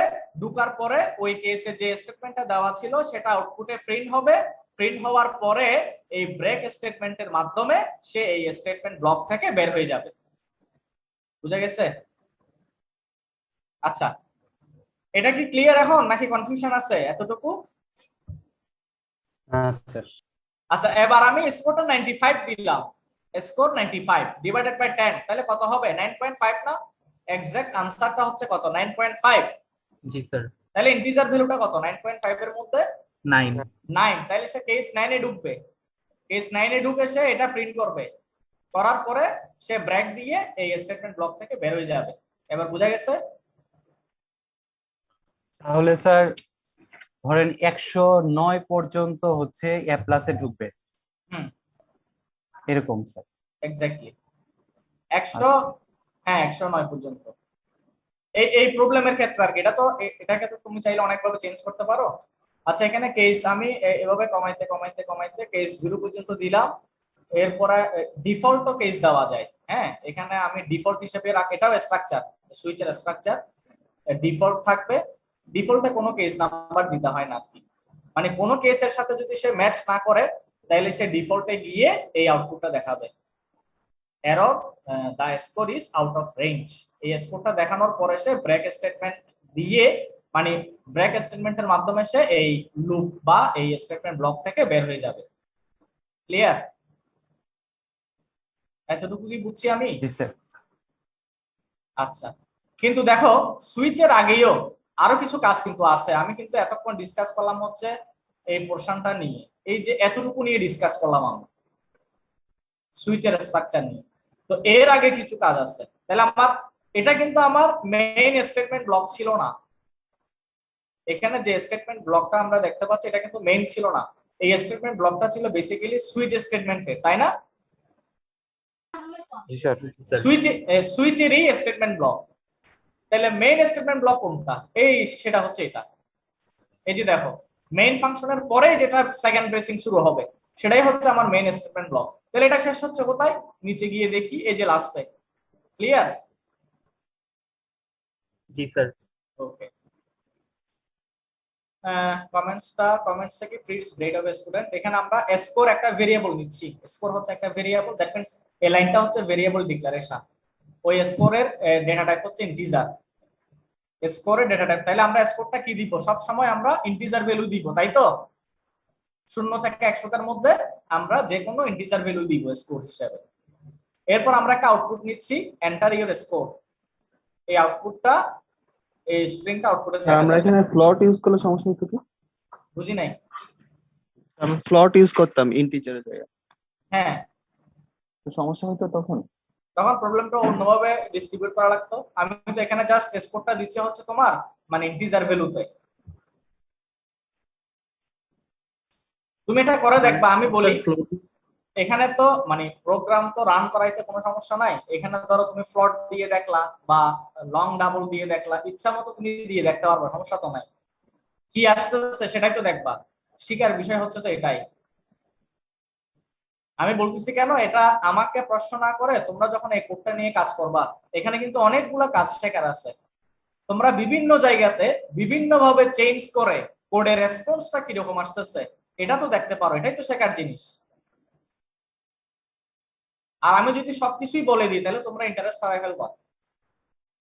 যেমন তুমি একটা বললা যে এখন স্যার আমি স্কোরের আগে ফ্লট দিলে কি হইতো, তাহলে আমি ফ্লট দিই, সমস্যা কি? তোমাকে তো আর কেউ মারতেছে না। এখানে তুমি ফ্লট দিয়ে দেখলা বা তুমি ইন্টিজার টাইপস এর আরো যতগুলা ছিল বা ফ্লট টাইপস এর আরো যতগুলা ছিল সবগুলাই দাও, দেওয়ার পর দেখো যে কি সমস্যা হচ্ছে, তখন সেটা নিয়ে ডিসকাস করা যাবে যে না আমি এটা দেওয়ার পরে এই প্রবলেমটা হচ্ছে, এটা আসলে কেন হচ্ছে, তখন বলা যাবে। আমি কি বুঝাইতে পারলাম? আগে আমি এক্সাম্পলটা শেষ করি, তারপর আমরা প্রশ্নে যাচ্ছি। তাইলে আমরা ভেরিয়েবল ডিক্লেয়ার করলাম, এরপর আমরা একটা আউটপুট নিচ্ছি, আউটপুট একটা স্ট্রিং দেখাবে এন্টার ইওর স্কোর এটা, এবং একটা নিউলাইন ক্যারেক্টারের হেল্প নিচ্ছি। এরপর আমরা যেহেতু আমরা বলে দিচ্ছি যে এন্টার ইওর স্কোর, একটা স্কোর আমাকে কি করতে হবে? এন্টার করতে হবে। তাহলে আমি সেটা ইনপুটের মাধ্যমে নিব। তাহলে এভাবে আমরা কখন নিব বলছিলাম? সিইন অবজেক্ট কখন ইউজ করব বলছিলাম আমরা, বলতো কোন ক্ষেত্রে? ইনপুট দেওয়ার ক্ষেত্রে। না, ইনপুট দেওয়ার ক্ষেত্রে তো অবশ্যই, কিন্তু কিভাবে ইনপুট দেওয়ার ক্ষেত্রে, কোথায় ইনপুট দেওয়ার ক্ষেত্রে? স্যার ইউজার থেকে ইনপুট নেওয়ার সময়। হ্যাঁ, আমরা যদি ওই যে আউটপুট স্ক্রিনে যদি ইনপুটটা নিতে চাই, তাই না? আউটপুট স্ক্রিনে যদি আমরা ইনপুটটা দিতে চাই সেক্ষেত্রে আমরা ইনপুট অবজেক্ট দিয়ে কাজটা করতে পারবো। তাহলে আমরা সিইন দিয়ে ওই স্কোরটা দিলাম। তাহলে এখন কি হবে? এই ইনপুট অবজেক্টের মাধ্যমে আমরা আউটপুটে স্কোরটা ইনপুট দিতে পারবো। ক্লিয়ার? অর্থাৎ এন্টার ইউর স্কোর, এটা যখনই আমরা আউটপুট স্ক্রিনে দেখবো, দেখার পরে তখন স্ক্রিন ওয়েট করবে যে আমি স্কোরটা ইনপুট দিচ্ছি কিনা। যেই মুহূর্তে আমি স্কোরটা ইনপুট দিব, এরপরে সে বাকি কাজটা করে ফেলবে। তাহলে আমি যে কোনো একটা স্কোর ইনপুট দিব, দেওয়ার পরে এবার সে কি কাজ করবে, এবার সে সুইচ স্টেটমেন্টে ঢুকবে। তাহলে সুইচ স্টেটমেন্টে ঢুকে কি করবে, এই এক্সপ্রেশনটা ইভালুয়েট করবে, কারণ সে স্কোরের ভ্যালু তো জানে, স্কোরের ভ্যালু ডিভাইডেড বাই 10 করে এখান থেকে যে ইন্টিজার ভ্যালুটা পাবে, ওই ভ্যালুটাকে সে এখানকার কোন কেসের সাথে ম্যাচ করে সেই কেসে ঢুকে ওই স্টেটমেন্টটা প্রিন্ট করে দেন ব্রেকের মাধ্যমে এই স্টেটমেন্ট ব্লক থেকে বের হয়ে যাবে। বুঝতে পারলাম? জি স্যার।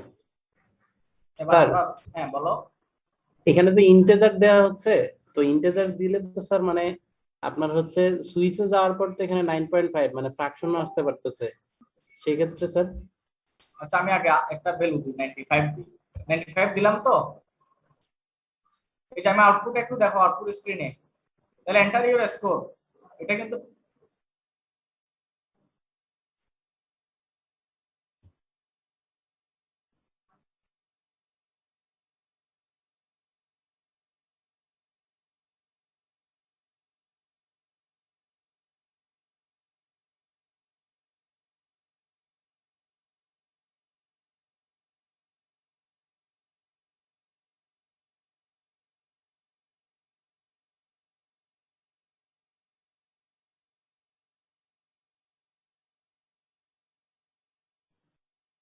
হ্যালো। আচ্ছা আমরা এখানে হ্যাঁ 95 দিলাম, হ্যাঁ আমরা স্কোরটা দিলাম 95, তাহলে 95 ডিভাইডেড বাই 10 কত হবে, 9.5, তাই তো? জি স্যার। আচ্ছা 9.5 থেকে যেহেতু বলেছিলাম কি যে সুইচের সাথে যে কন্ডিশনটা সেট করা হয়, ওই কন্ডিশনটা অবশ্যই একটা ইন্টিগ্রাল এক্সপ্রেশন হিসেবে কাজ করে, অর্থাৎ ওই এক্সপ্রেশন ইভালুয়েট হওয়ার পরে রেজাল্টটা যদি ফ্লোটিং নাম্বারও আসে, ওই ফ্লোটিং নাম্বার থেকে সে শুধুমাত্র ইন্টিজার পার্টটা নিয়ে কাজ করতে পারবে। বুঝা গেছে? স্যার এটা তো দেখান তো স্যার কি হয়। হ্যাঁ দেখাচ্ছি, এই যে দিলাম, তাহলে 95 দিছিলাম তো, 95 divided by 10 that means 9, integer value হচ্ছে 9, তাহলে কেস কোনটাতে ঢুকবে, এ কেস কোনটাতে বলতেছি, কোন কেসে, কেস 9 এ কেস 9 এ। কেস 9 এ আউটপুট কি ছিল, কেস 9 এ আউটপুট কি ছিল, ইওর গ্রেড ইজ এ, তাই না?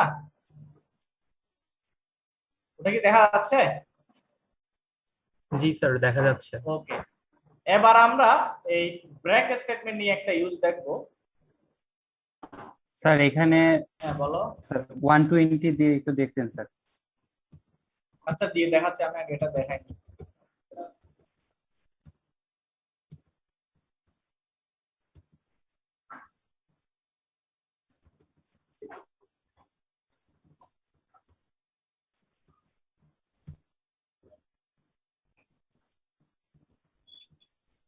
তাহলে ব্রেক সব তুলে দিছি না, ব্রেক তো সব তুলে দিছি নাকি? জি স্যার। এবার দেখি মানে ব্রেকের ইউজটা আসলে কি ছিল। আমি আবার 95 দিই, তারপর মজাটা বুঝতে পারবা। কি হইছে এখানে, সবগুলো আউটপুট শো করছে এখানে। হ্যাঁ কারণ ব্রেক হচ্ছে না, মানে এখানে আসলে শুরু হবে কোত্থেকে, মানে যে ফার্স্টে যে কেসের সাথে মানে ম্যাচ করবে, কেস কোনটার সাথে ম্যাচ করছে প্রথমে, কেস 9, তাহলে ইওর গ্রেড ইজ এ, এটা কিন্তু প্রথমে দেখাইছে সে। দেখানোর পরে দেখো বাকি কোনো সরি কোন স্টেটমেন্টের পরে ব্রেক না থাকাতে সে কি করছে, এর পরবর্তী প্রত্যেকটা কেসের আউটপুটটাকে সেখানে শো করতেছে। এই মানে আনএক্সপেক্টেড যে এরর, এটাকে বলা হয় ফল থ্রো, এটা তোমাদেরকে আমি পড়িয়েছিলাম। এই ফল থ্রোটাকে ওভারকাম করার জন্য এই যে প্রত্যেকটা কেস স্টেটমেন্টের পরে ব্রেক স্টেটমেন্ট ইউজ করতে হয়। এখন কি বুঝাইতে পারলাম ব্রেক স্টেটমেন্টের ইউজটা কি? জি স্যার। এবার আরেকজনে বলছিল যে 120 মিটার, আচ্ছা তারা অনেক ব্রেকটা নিচ্ছে। $120 দিলাম, কি হয়, কি আসছে? ডিফল্টে যেটা ছিল স্যার ওইটা আসছে, হ্যাঁ, কেন আসছে?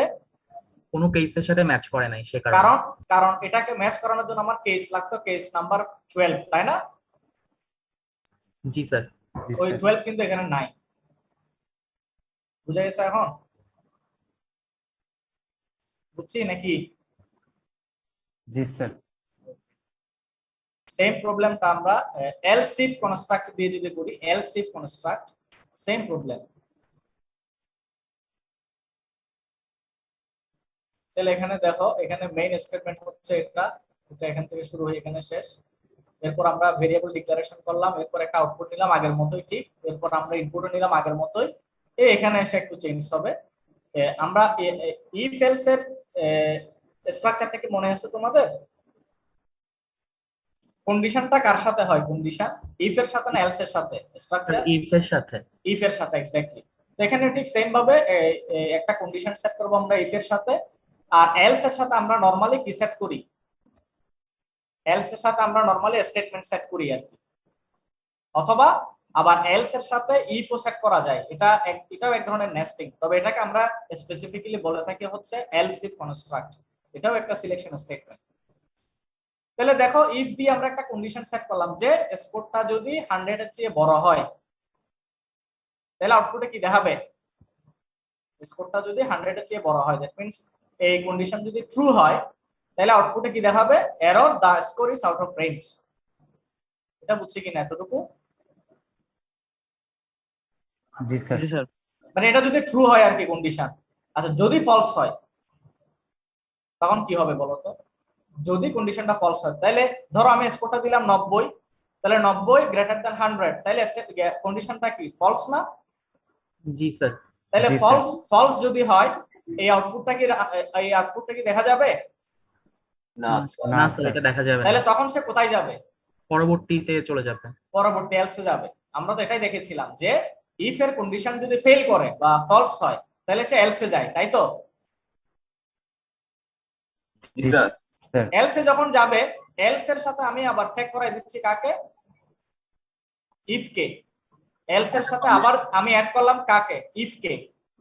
তাহলে আবার ইফে দিয়ে আমি আরেকটা কন্ডিশন সেট করলাম। এই কন্ডিশনের নাম কি বলতে পারবা? এখানে কিন্তু দুইটা কন্ডিশন দেওয়া, তাই না? আগের ইফে কিন্তু একটা কন্ডিশন দেওয়া ছিল, আর এখন কিন্তু আমরা দুইটা কন্ডিশন দিচ্ছি।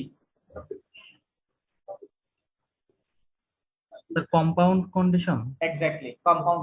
দ্যাট মিন্স যেখানে আমরা একের অধিক কন্ডিশন ইউজ করব, তখন সেই কন্ডিশনকে আমরা বলবো কি? Compound condition.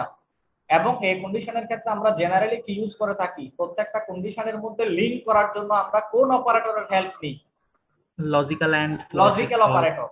Logical operator, that means logical and অথবা লজিক্যাল অর অথবা লজিক্যাল নট, তাই তো? আচ্ছা, তাইলে এখানে যেহেতু আমরা দুইটা কন্ডিশন নিচ্ছি, তাইলে এটা হচ্ছে একটা কম্পাউন্ড কন্ডিশন, এবং এখানে আমরা লজিক্যাল এন্ড ইউজ করতেছি। তাহলে লজিক্যাল এন্ড ইউজ করলে, লজিক্যাল এন্ড যদি ইউজ করি, এই কম্পাউন্ড কন্ডিশনের রেজাল্ট কখন ট্রু হবে? যখন দুইটা কন্ডিশনই ট্রু হবে তখন। হ্যাঁ, শুধুমাত্র একটা ক্ষেত্রে, যখন দুইটা কন্ডিশনই ট্রু হবে। অন্য সব ক্ষেত্রে কি ফলস হয়ে যাবে স্যার? ফলস হয়ে যাবে।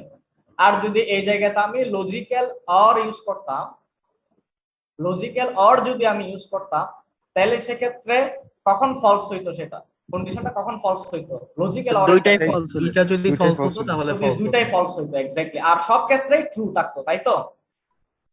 জি স্যার। যেটা আমরা ওই ট্রুথ টেবল থেকে শিখেছি, তাই না? ট্রুথ টেবলটা মনে আছে তোমাদের? ট্রুথ টেবল পড়িয়েছিলাম। জি স্যার। জি স্যার। তাহলে এরপর দেখো, যখন সে এটাতে ফেল করবে, তখন সে এলসে যাবে। এলসে গিয়ে এলস এর সাথে যে ইফ, ওই ইফ এর কন্ডিশনকে চেক করবে। তাহলে এই কন্ডিশনটা যদি ট্রু হয়, তাহলে সে আউটপুটে এটা দেখাবে। আর যদি এই কন্ডিশনটা ফলস হয়ে যায়, তাহলে সে এই ইফ এর করেসপন্ডিং যে এলস, দ্যাট মিন্স এটা, এই এলস এর ইফে যাবে, আবার ইফে গিয়ে কন্ডিশনটা চেক করবে। এভাবে সে আস্তে আস্তে প্রতিবারে যদি সে ফেল করে, তাহলে সে প্রতিবারই সে প্রসিড করতে করতে করতে করতে করতে করতে করতে করতে এই যে এখানে আসবে। এটাও যদি সে ফেল করে তাহলে সেক্ষেত্রে সে আউটপুটে দেখাবে কি, সরি এটা যদি ওকে হয়, এটা যদি ওকে হয় তাহলে সে কি দেখাবে, স্কোর লেস দেন 0। এটা যদি ওকে হয় তাহলে সে আউটপুটে দেখাবে score is out of error range. is the score out of range। হ্যাঁ, কিন্তু এই ইফ যদি ফেল করে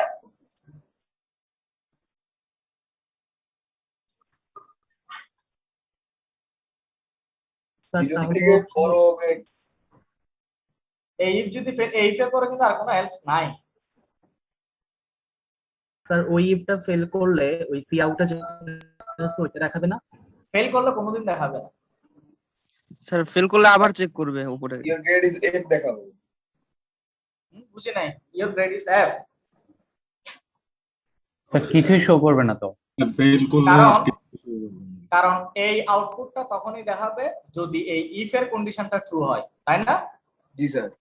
যেহেতু এই ইফ এর পরে কোনো এলস দেওয়া নাই, সুতরাং এটা যদি ফেল করে তখন আর কিছুই দেখাবে না আউটপুটে। এই কারণে এটাকে বলা হয়, এটা কিন্তু একটা জিনিস খেয়াল করে দেখো, এটা কিন্তু শুরু হয়েছিল ইফ দিয়ে, তাই না? শুরু হয়েছিল কিন্তু ইফ দিয়ে। এই এই ইফ এর এলসটা কোনটা ছিল? এই ইফ এর এলস, ফার্স্ট ইফ এর এলস কোনটা? ফার্স্ট ইফ এর এলস কোনটা? প্রথমটা। হ্যাঁ, প্রথমটা, এই যে এই এলসটা। এরপর এই ইফ এর এলস হচ্ছে এটা, এই ইফ এর এলস হচ্ছে এটা, এই ইফ এর এলস হচ্ছে এটা, এই ইফ এর এলস হচ্ছে এটা, এই ইফ এর এলস হচ্ছে এটা, এই ইফ এর এলস হচ্ছে এটা, আর এই ইফ এর কোনো এলস নাই। তাহলে দেখো আমি যদি ফার্স্ট ইফটা মানে আমি যদি বাদ দেই, ওভারলুক করি, তাহলে দেখো আমি টোটাল স্ট্রাকচারটাকে else if else if else if else if else if else if এভাবে দেখাচ্ছি, তাই তো? এই কারণে এটাকে বলা হয় এলস ইফ কনস্ট্রাক্টর। আচ্ছা, এখানে এটা একটু রান করে দেখাই কি অবস্থা। কত দিব বলো?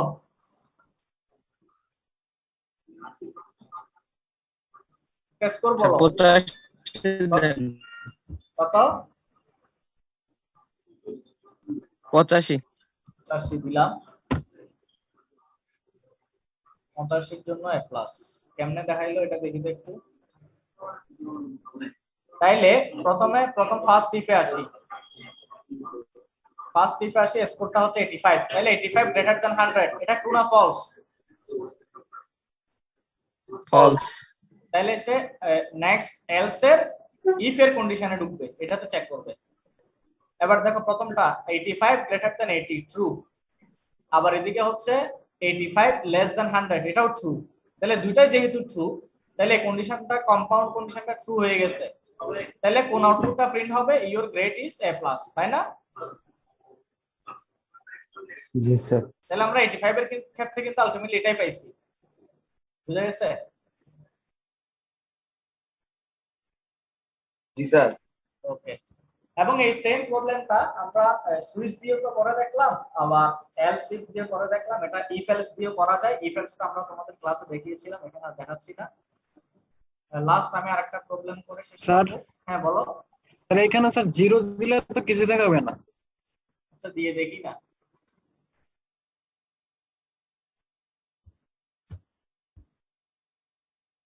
এফ দেখাচ্ছে কেন বলো তো?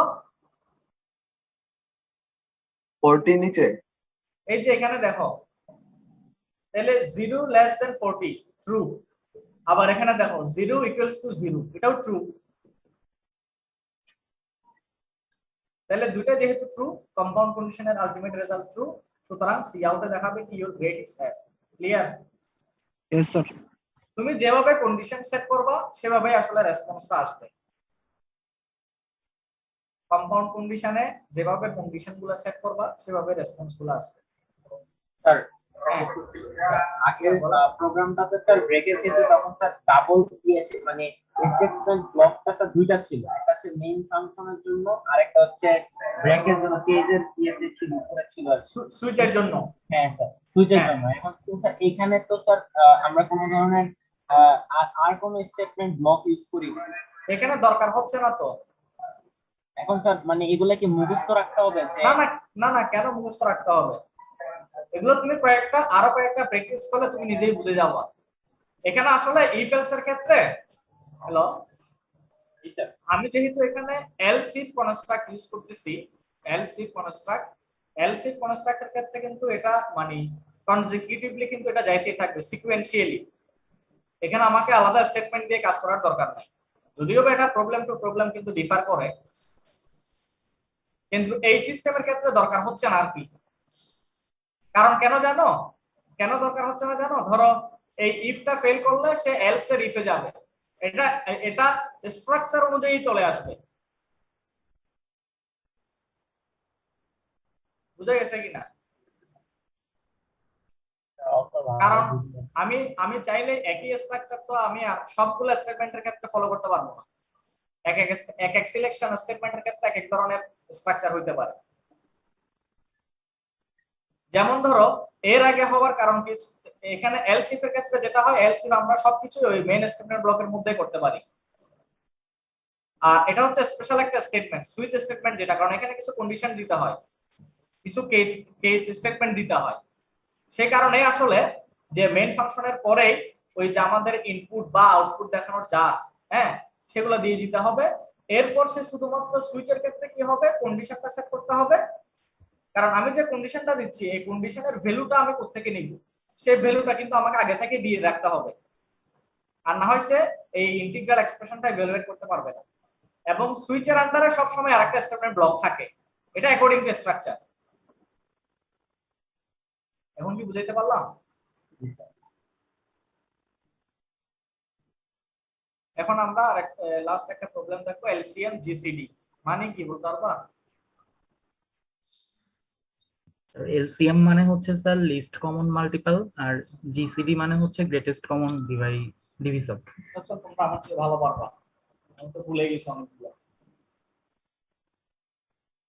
বাংলায় কি বলি আমরা এগুলাকে, কি জানি, গসাগু আর লসাগু বলতাম। এটা গেল। আচ্ছা, এখানে আমরা কি করতেছি দেখো, আমরা কাজের সুবিধার্থে অনেকগুলো ভেরিয়েবল দিচ্ছি, জিসিডি, এলসিএম, তারপরে হচ্ছে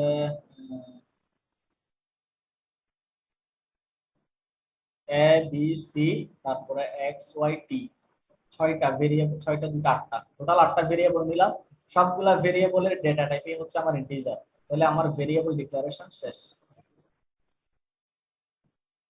এরপর আমরা একটা আউটপুট নিচ্ছি, enter the two integer. Basically এই প্রবলেমটা আমরা আসলে দেখবো হচ্ছে দুইটা ইন্টিজারের ক্ষেত্রে, দুইটা ইন্টিজারের ক্ষেত্রে এলসিএম জিসিডি আমরা কিভাবে বের করতে পারবো। তাহলে আমি একটা আউটপুট নিলাম, এন্টার দ্য টু ইন্টিজার। এই আউটপুটটা আসলে সবসময় নেসেসারি না। এই যে আমরা প্রথমে একটা আউটপুট যে নেই, এটা আসলে সবসময় নেসেসারি না। এটা কেন নেই কেউ বলতে পারবা?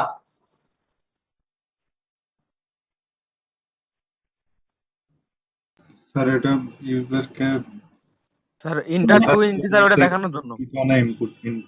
এটা আসলে মানে নেওয়ার জন্য, মানে আউটপুট স্ক্রিনে গিয়ে মানে ইউজার বা রিডার যাতে ব্লাইন্ড না হয়ে যায়। ধরো আমি যদি এটা একটু রান দিই, এই যে দেখো, তাহলে যেমন ধরো তুমি কোডিংটা করার পরে এখানে কি লিখছো না লিখছো তোমার কিছুই মনে নাই, হ্যাঁ, এই ইনপুট মানে এখানে মেইন প্রোগ্রামের মধ্যে তুমি কি স্টেটমেন্ট দিছিলা না দিছিলে কিছুই মনে নাই, কিন্তু যখনই তুমি রানটা দিবা তখন তুমি আউটপুট স্ক্রিনে যখনই মানে প্রথমে দেখতে পাবা যে এন্টার দ্য টু ইন্টিজার, এটা যখন দেখতে পাবা তাহলে তুমি বুঝতে পারবা যে কি না আমাকে দুটো ইন্টিজার ভ্যালু ইনপুট দিতে হবে, তাই না? এটা জাস্ট মানে ইউজার যাতে বুঝতে পারে আর কি যে আমার আসলে এখন কি করা উচিত। কারণ প্রথমে যদি তুমি ব্লাইন্ডলি আসো, সরি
হ্যালো, জি স্যার শুনতে পাচ্ছি।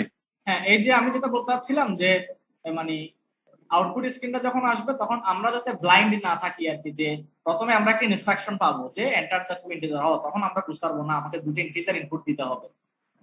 এই কাজটার জন্য বেসিক্যালি আসলে প্রথমে একটা আমরা আউটপুট নিয়ে নিই, যে প্রথমেই আমরা আউটপুট স্ক্রিনে গিয়ে আসলে আমাদের কি কি ইনপুট দিতে হবে সেটা যাতে আমরা বুঝতে পারি। বুঝা গেছে? তাহলে আউটপুট আমরা নিলাম, নেওয়ার পরে এরপর আমরা ইনপুটটা নিব। ওই যেহেতু আমরা আউটপুটে দেখতে পাচ্ছিলাম কি এন্টার দ্য টু ইন্টিজার, তাহলে সেই দুটো ইন্টিজারে আমরা ইনপুট নিব। সেই দুটো ইন্টিজার কি কি? X y. তাহলে এক্স ওয়াই এই দুটো ভেরিয়েবলকে আমরা ইউজ করতেছি এখানে ইনিশিয়ালি দুইটা ইন্টিজার ভ্যালু ইনপুট নেওয়ার জন্য। তাহলে সিন দিয়ে এক্স এবং ওয়াই দুইটা আমরা নিলাম। এটা কি বোঝা গেছে? জি স্যার।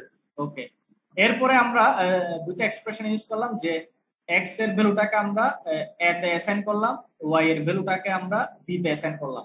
এটা আমরা অন্য কাজের সুবিধার চেষ্টা আমরা পরে দেখব। মানে আমরা চাচ্ছি না যে এক্স ওয়াই গুলো চেঞ্জ হয়ে যাক, আমরা এক্স ওয়াই ইনিশিয়ালি যে এক্স ওয়াই গুলোর ভ্যালু ইনপুট দিব সেগুলো যাতে চেঞ্জ না হয়, এই কারণে আমরা এক্স এর ভ্যালুটাকে মানে চেঞ্জ করে এক্স এর ভ্যালুকে অ্যাসাইন করে এতে নিয়ে আসলাম, ওয়াই এর ভ্যালুটাকে অ্যাসাইন করে বি তে নিয়ে আসলাম। তার মানে এখন এতে এক্স এর ভ্যালুটা আছে, বি তে ওয়াই এর ভ্যালুটা আছে, তাই না?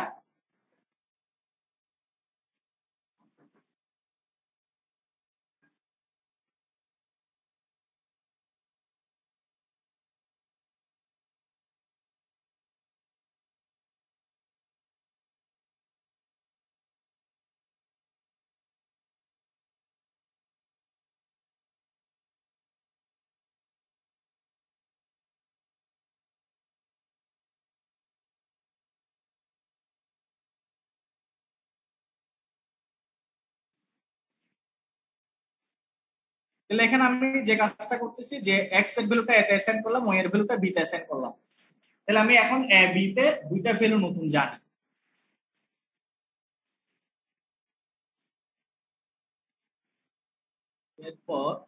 এরপর আমরা এখন আমরা একটা লুপে চলে যাচ্ছি, তাই না? কন্ট্রোল স্ট্রাকচার কি মনে আছে কি কি পড়ছিলাম? কন্ট্রোল স্ট্রাকচারে দ্যাট মিন্স লুপ স্ট্রাকচারে আমরা কি কি পড়ছিলাম? Do while. আমরা ফর করেছিলাম, for loop, while loop, do while loop, আর কোন লুপ? ইনফাইনাইট ফর লুপ একটা পড়ছিলাম, তাই না? মনে আছে নাকি? ইনফাইনাইট ফর লুপ একটা পড়ছিলাম, এটা আমরা পরে দেখবো, সমস্যা নাই। আচ্ছা, এরপর আমরা এখানে তাহলে কোন লুপটা ইউজ করতেছি আমরা বলো তো, দেখি কি বোঝা যায়? হোয়াইল লুপ, তাই তো? শুধুমাত্র হোয়াইল লুপ। তাহলে হোয়াইলের স্ট্রাকচারটা কি ছিল? যে হোয়াইলের সাথে একটা কন্ডিশন থাকবে এবং এই কন্ডিশনে এই হোয়াইলের আন্ডার একটা স্টেটমেন্ট ব্লক থাকবে। এই হোয়াইলের আন্ডার স্টেটমেন্ট ব্লক হচ্ছে এটা। দ্যাট মিন্স হোয়াইলের কন্ডিশন যদি ট্রু থাকে তাহলে সে এই স্টেটমেন্ট ব্লকে ঢুকতে পারবে, আর যদি হোয়াইলের কন্ডিশন ফলস হয় তাহলে সে এই স্টেটমেন্ট ব্লকে ঢুকতে পারবে না। তাহলে যদি হোয়াইলের কন্ডিশন ফলস হয়ে যায়, এই স্টেটমেন্ট ব্লকে যদি ঢুকতে না পারে, তাহলে সে কোথায় যাবে? এরপরে কোথায় যাবে সে? এই স্টেটমেন্ট ব্লকের পরে যদি কোনো স্টেটমেন্ট থাকে তবে সেই স্টেটমেন্ট গুলোতে সে যাবে, তাই না? মানে মেন উদ্দেশ্য হচ্ছে কি এখানে রেড করা যেটা স্টেটমেন্ট ব্লক, এই স্টেটমেন্ট ব্লকে তখনই ঢুকতে পারবে যদি হোয়াইলের কন্ডিশন ট্রু হয়, আর যদি হোয়াইলের কন্ডিশন ফলস হয়ে যায় তাহলে সে এই স্টেটমেন্ট ব্লকে ঢুকতে পারবে না। যদি ঢুকতে না পারে তখন সে ওই স্টেটমেন্ট ব্লকের পরে যদি ওই স্টেটমেন্ট ব্লকের বাইরে যদি কোনো স্টেটমেন্ট দেওয়া থাকে তবে সে ওই স্টেটমেন্ট গুলোকে এক্সিকিউট করবে। বুঝা গেছে? আর এখানে মেইন স্টেটমেন্ট ব্লক হচ্ছে এটা, এই যে মেইন ফাংশনের পরে যেটা সেকেন্ড ব্রেসিং শুরু হচ্ছে, এটাই হচ্ছে আমার মেইন স্টেটমেন্ট ব্লক। আর আরেকটা যেটা স্টেটমেন্ট ব্লক দেখতে পাচ্ছি এটা হচ্ছে তোমার হোয়াইল লুপের আন্ডারে ব্লক। বুঝা গেছে? তাহলে আমার এই হোয়াইলের আগে কোন কোন কাজগুলা করা লাগতেছে? হোয়াইলের আগে আমি একটা আউটপুট নিয়ে রাখলাম, ইনপুট গুলো নিয়ে রাখলাম, এবং ইনপুট গুলার ভ্যালু গুলাকে আমরা নতুন দুইটা ভেরিয়েবলে অ্যাসাইন করে রাখলাম। এই কাজটা আমাকে হোয়াইলের আগে করে ফেলতে হবে। আচ্ছা, এরপর দেখো হোয়াইলের পরে আমি এই কন্ডিশনটা সেট করলাম বি নট ইকুয়ালস টু 0। এখন হয়তো বা কেউ প্রশ্ন করতে পারো কন্ডিশনটা আমরা এমন ভাবে কেন সেট করলাম, y b not equals to 0। আচ্ছা, সেটা বোঝার জন্য আমাদেরকে এই স্টেটমেন্ট গুলো একটু দেখতে হবে, তাহলে আমরা বুঝতে পারবো। স্টেটমেন্ট ব্লকে যাই। আচ্ছা, বোঝার সুবিধার্থে আমরা ধরে নিই যে x সমান আমরা 8 ধরলাম, x ইকুয়ালস টু 8 আর y ইকুয়ালস টু 12। আর স্ক্রিন তো বুক করতেছেন। দেখা যাচ্ছে? জি স্যার, ঠিক আছে। আচ্ছা, আমি এখানে জাস্ট একটা জায়গাতে লিখে রাখি। ধরো x ইকুয়ালস টু 8 তারপরে y ইকুয়ালস টু 12। আমরা জাস্ট দুইটা ভ্যালু নিলাম আর বোঝার সুবিধার্থে। আচ্ছা, এখান থেকে বলো যে আমরা এলসিএম কত পাবো, বলা যাবে নাকি? 24 আর জিসিডি স্যার 4। এক্স্যাক্টলি। তাহলে আমার মেইন টার্গেট থাকবে কি এলসিএম 24 পাওয়া আর জিসিডি 4 পাওয়া।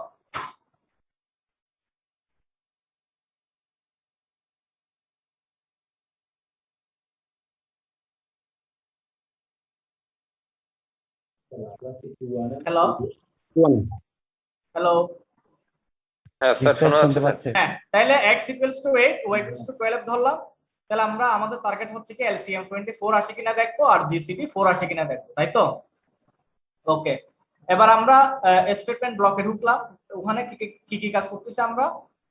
বি এর যে ভ্যালুটা, বি এর ভ্যালু কত এখন? আচ্ছা, প্রথমে এখান থেকে আসি। এ এর ভ্যালু কত এখন? 8 না? জি স্যার 8। আর বি এর ভ্যালু 12। আর এখানে ভি এর ভ্যালু কত? 12। 12টা অ্যাসাইন হবে কোথায়? টি এর মধ্যে। তাহলে টি সমান কত? 12। টি সমান 12 এক্স্যাক্টলি। আচ্ছা, এরপর v equals to a remainder b. তাহলে এখানে এ বি কত? 8। এ হচ্ছে 8 আর বি হচ্ছে 12। তাহলে আবার রিমাইন্ডার কত হবে বলো? 8 স্যার 0 হওয়ার কথা না? 0। আবার বলি, এ হচ্ছে 8 আর বি হচ্ছে 12। স্যার 8 থাকার কথা রিমাইন্ডার। Sir reminder 0। স্যার 0 হওয়ার কথা। স্যার 4 সিম্পলি চিন্তা করো না যে এ রিমাইন্ডার বি মিন্স হচ্ছে তোমার 8 রিমাইন্ডার 12। তাহলে 12 কে 8 দিয়ে ভাগ করো, তাই না? 12 কে 8 দিয়ে ভাগ করো। 8 হবে মেবি স্যার। 12 কে 8 দিয়ে ভাগ করো। স্যার 8 কে 12 দিয়ে ভাগ হবে, তো রিমাইন্ডার 8 হবে।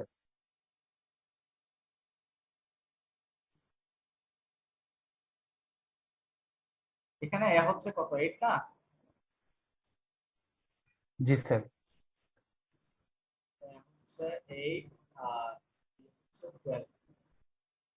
তুমি কি বলছো জানি? স্যার 8 কে 12 দিয়ে ভাগ হবে যদি এ রিমাইন্ডার বি বলি। ভাগ শেষ তো স্যার।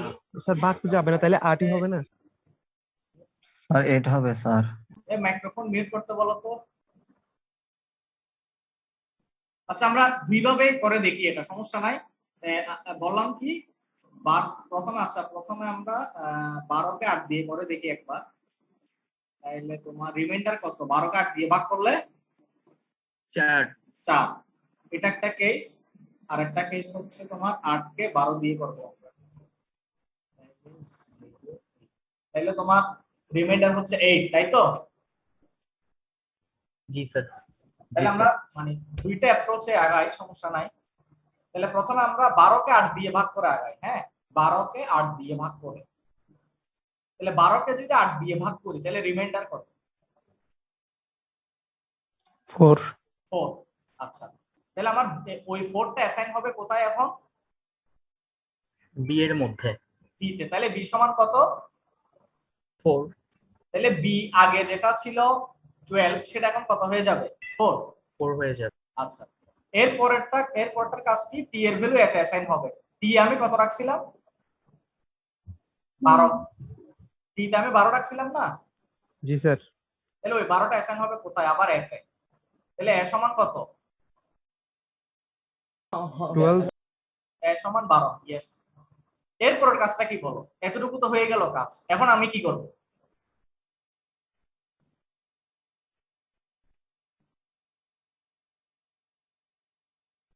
এখন আবার কয়েলের কন্ডিশনটা চেক করব। বুঝা গেছে? এই লুপটা কিন্তু এখনো শেষ হয় নাই। এই লুপ থেকে সে কখন বের হইতে পারবে? যখনই বি নট ইকুয়ালস টু 0 হবে। বুঝা গেছে?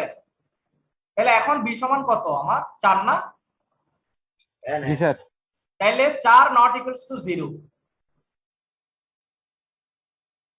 আচ্ছা প্রথমে তো আমি একটা জিনিস মিস করছিলাম। ওয়াই এর ভ্যালু যে আমি বি তে অ্যাসাইন করছিলাম, বি সমান কত পাইছিলাম যে 12 না? জি স্যার। তাহলে b not equals to 0 means 12 not equals to 0। তার মানে কন্ডিশনটা ট্রু না ফলস? ট্রু। ট্রু। তো ট্রু হইছে বলেই কিন্তু আমরা এখানে ঢুকতে পারছিলাম আর কি। আচ্ছা, তাহলে এটা এক্সিকিউট হওয়ার পরে এরপর আবার সে কন্ডিশনটা চেক দিবে, কারণ এখনো কিন্তু এই লুপের কাজ শেষ হয় নাই। এখন বি কত? 4 না? জি স্যার 4। এবার সে 4 নট ইকুয়ালস টু 0 দিয়ে চেক দিবে কন্ডিশনটা, হোয়াইলের কন্ডিশন। এটা কন্টিনিউয়াসলি হতে থাকবে যতক্ষণ না পর্যন্ত এই কন্ডিশনটা ফেল না করতেছে। তাহলে 4 নট ইকুয়ালস টু 0 এখনো ট্রু না? জি স্যার ট্রু। আবারও সে এখানে হ্যাঁ বলো। Is that true? হ্যাঁ, তখন সে স্টেটমেন্ট ব্লকে ঢুকে টি সমান কত করবে? 4 বলবে। 4। হ্যাঁ, আর বি সমান বলো এখন। বি সমান হচ্ছে তোমার 4, ওই ক্ষেত্রে সেকেন্ড ক্ষেত্রে এ সমান 12। আর এই ক্ষেত্রে সম্ভবত 0 দেখাবে। আর দাঁড়াও, এখানে আগে সেকেন্ড কেসে এ কত বি কত সেটা বলো। এ হচ্ছে কি 12 আর বি হচ্ছে 4। এক্স্যাক্টলি। তাহলে এখন আমি কি করব? তাহলে আমি যদি এর জায়গাতে 12 বি এর জায়গাতে 4 বসাই, তাহলে এক্ষেত্রে 4 কে আমি 12 দিয়ে ভাগ দিব, তাই না? আমি কিন্তু একই approach আগাচ্ছি।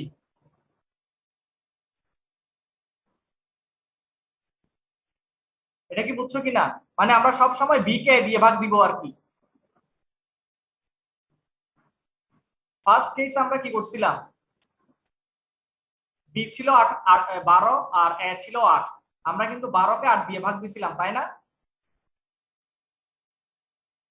Hello, G sir. That means এখানে আমরা যেভাবে আগাচ্ছি সেটা হচ্ছে কি বি কে সবসময় এ দিয়ে ভাগ দেওয়া, বি কে সবসময় এ দিয়ে ভাগ দেওয়া। তাহলে সেকেন্ড কেসে এ সমান 12 বি সমান 4। তাহলে এখন কি করব? 4 কে 12 দিয়ে ভাগ দিব। তাহলে 4 কে যদি আমি 12 দিয়ে ভাগ দিই তাহলে রিমাইন্ডার কত? 0। 4 কে 12 দিয়ে ভাগ দিলে রিমাইন্ডার 0। স্যার 4ই থাকে তো। 4ই থাকবে। হ্যাঁ, থাকবে। তাহলে বি সমান কত?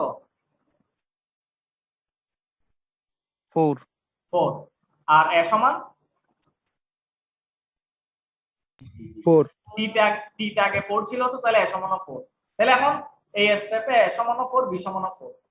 তাহলে আবার যাবে সে 4 নট ইকুয়ালস টু 0। তাহলে এখনো ট্রু, আবার ঢুকবে। টি সমান কত? 4। 4। এবার বি তে যাই। এ সমান কত বি সমান কত? এ ও 4 বি ও 4। তাহলে 4 রিমাইন্ডার 4। 4 রিমাইন্ডার 4। তাহলে আমি রিমাইন্ডার কত পাচ্ছি? রেজাল্ট কত 0 হয়ে পাচ্ছি? যাবে স্যার তখন। 0। 0। হ্যাঁ, তাহলে বি তে কত হচ্ছে? 0। আর এ তে কত পাবো? 4। এ সমান 4। তাহলে আবার যাব, আবার গিয়ে এখন কি বি সমান কিন্তু 0 হয়ে গেছে অলরেডি। তাহলে 0 নট ইকুয়ালস টু 0। এখন কন্ডিশন ট্রু না ফলস? ফলস। ফলস। এখন কিন্তু ফলস হয়ে গেছে। তাহলে যদি ফলস হয় তাহলে সে এই স্টেটমেন্ট ব্লকে ঢুকতে পারবে না। এই স্টেটমেন্ট ব্লকে ঢুকতে পারবে না। তাহলে না ঢুকতে পারলে সে স্টেটমেন্ট ব্লকের বাইরে যে স্টেটমেন্ট গুলো আছে সেগুলোকে এক্সিকিউট করবে। তাহলে বাইরে কি কি আছে? জিসিডি ইকুয়ালস টু এ। এর ভ্যালু কত এখন ফাইনালি? 4। তাহলে 4 টা অ্যাসাইন হবে কোথায়? জিসিডি এর মধ্যে। তাহলে জিসিডি সমান 4 কি পাইছি? জি স্যার পেয়েছি। ওকে, এবার আমরা আরেকটা রিলেশন জানি যে এই LCM equals to x into y divided by GCD. এটা বুঝছি কিনা?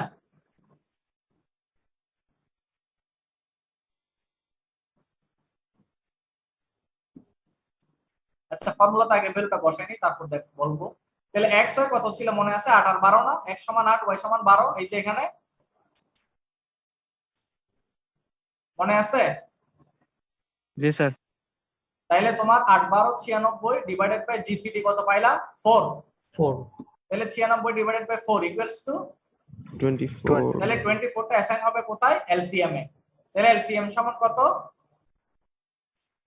24।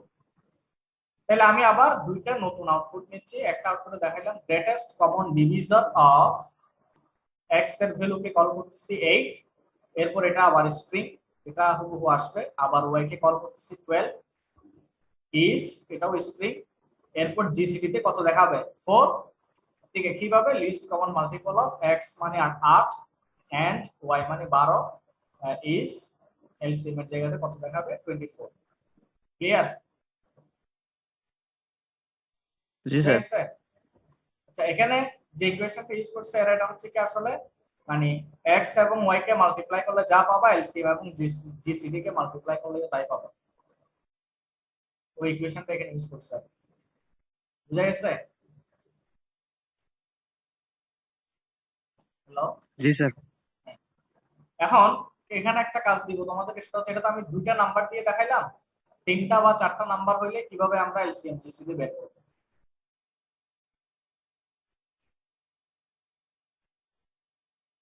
তাহলে তোমাদের আচ্ছা এই কাজটা আমি পরে দিব, এটা তোমরা এখন করিও না, এটা তোমাদেরকে আমি অ্যাসাইনমেন্ট দিব। হ্যাঁ, এটা এখন করার দরকার নাই। তাহলে তোমাদেরকে আমি কি কাজ দিছিলাম বলো তো? Home task.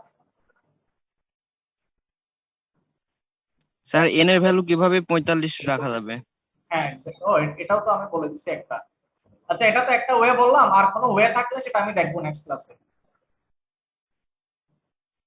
ঠিক আছে,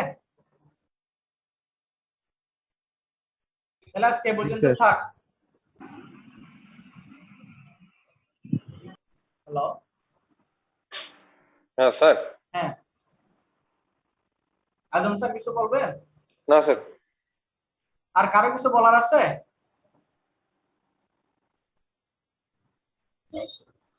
হ্যালো? না স্যার, কিছু বলার নেই। আর আমি এখানে আসলে এই এলসিএম জিসিডিটা যেভাবে দেখাইলাম, তোমরা চাইলে এটা অন্য যে কোনো ভাবে করতে পারো। এটা যে হুবহু এভাবেই যে সবসময় করতে হবে নট নেসেসারি, এটা অনেক ভাবে করা যায়। এটা জাস্ট সিম্পল একটা ওয়ে। আর এই এলসিএম জিসিডি কিভাবে অন্যভাবে 24 বা 4 কিভাবে আসে এটা কি বলা যায়? মানে কিভাবে অ্যাকচুয়ালি আসে?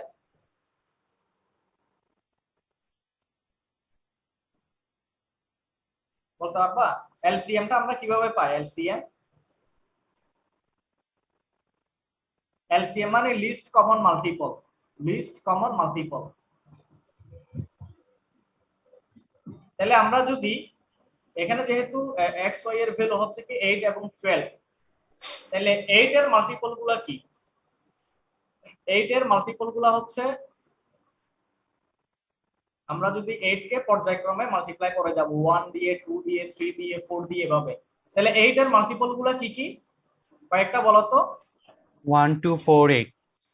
আরে 8 এর multiple, not division. Sir 2 into 2 into 2। 8 16। Exactly, 8 এর মাল্টিপল গুলো হচ্ছে 8 16 24। আমরা আপাতত 24 পর্যন্ত গেলাম। আর 12 এর মাল্টিপল কোনগুলা বলো তো? 24 36। 12 এর ফার্স্ট হচ্ছে 12, এরপর 24, এরপর 36। তাহলে আমরা 8 এর জন্য পাচ্ছি কি কি? 8 16 24। 12 এর জন্য পাচ্ছি, আচ্ছা আমি একটু এখানে লিখে দেখাই। 8 এর জন্য পাচ্ছি কি কি? 8 16 24। 8 16 24। আর হচ্ছে 12 এর জন্য কি পাচ্ছি? 12 24 36, তাই না? তাহলে according to definition list common multiple, এই দুইটার মধ্যে কমন এবং লিস্ট সেটা কোনটা? 24। তাহলে কমন শুধুমাত্র আমরা একটাই দেখতে পাচ্ছি, যেটা হচ্ছে 24। এবং এটাই হচ্ছে আমার লিস্ট, এটার চেয়ে আর ছোট নাই, তাই না? তাই তো নাকি? এটাই তো লিস্ট। জি স্যার। কমনই নাই আর। হ্যাঁ, আর কমনই নাই, মানে আর লিস্টের মধ্যে আর কোনো কমনই নাই। তাহলে আমার এক্ষেত্রে লিস্ট কমন হচ্ছে তোমার 24 এবং সেটাই হচ্ছে এক্সাক্ট এলসিএম 24। এবার জিসিডি তে আসি তো। জিসিডি তে 8 এর ডিভিজর গুলা বলো। 8 এর ডিভিজর 248 1248 এটা জাস্ট আমরা একটু, এগুলো আমরা সবাই জানি, জাস্ট এখান সুবিধার জন্য একটু আমি দেখাচ্ছি। তারপর 12 এর ডিভিজর গুলো স্যার 1 2 1 2 3 4 4 6 6 12 12 এগুলো তো কিভাবে বের করা তো জানা আছে তোমাদের নাকি? এই যে ভাগ করে কিভাবে জানি করো। আচ্ছা এখানে দেখো বলা হচ্ছে কি গ্রেটেস্ট কমন, কমন হইতে হবে কিন্তু গ্রেটেস্ট কোনটা? স্যার 12 তাহলে 12 কিন্তু হচ্ছে না, 6 ও হচ্ছে না, 4 স্যার। তাহলে গ্রেটেস্ট এর মধ্যে 4টাই শুধুমাত্র হচ্ছে। তাহলে দেখো এখানে গ্রেটেস্ট বলতে আমি 4টা নিচ্ছি, এখানে কিন্তু আরো কমন ছিল, 2 ও কমন ছিল, 1 ও কমন ছিল, কিন্তু বলা আছে ডেফিনেশনে কি গ্রেটেস্ট। তাহলে গ্রেটেস্ট হচ্ছে আমার 4, তাহলে এখান থেকে আমার জিসিডি পাচ্ছি 4। বুঝা গেছে? তাহলে আজকে এই পর্যন্তই থাক, আমরা নেক্সট ক্লাসে আরো কিছু ইন্টারেস্টিং প্রবলেম নিয়ে ডিসকাস করব। তাহলে আমাদের নেক্সট ক্লাসটা আমি তোমাদেরকে জানাই দিব, যদি আমি মঙ্গলবারই নিই, মঙ্গলবার 2:30টায়। ঠিক আছে? আর কারো কিছু জানার আছে? ওকে, ঠিক আছে, থ্যাংক ইউ। আসসালামু আলাইকুম। আসসালামু আলাইকুম। Recording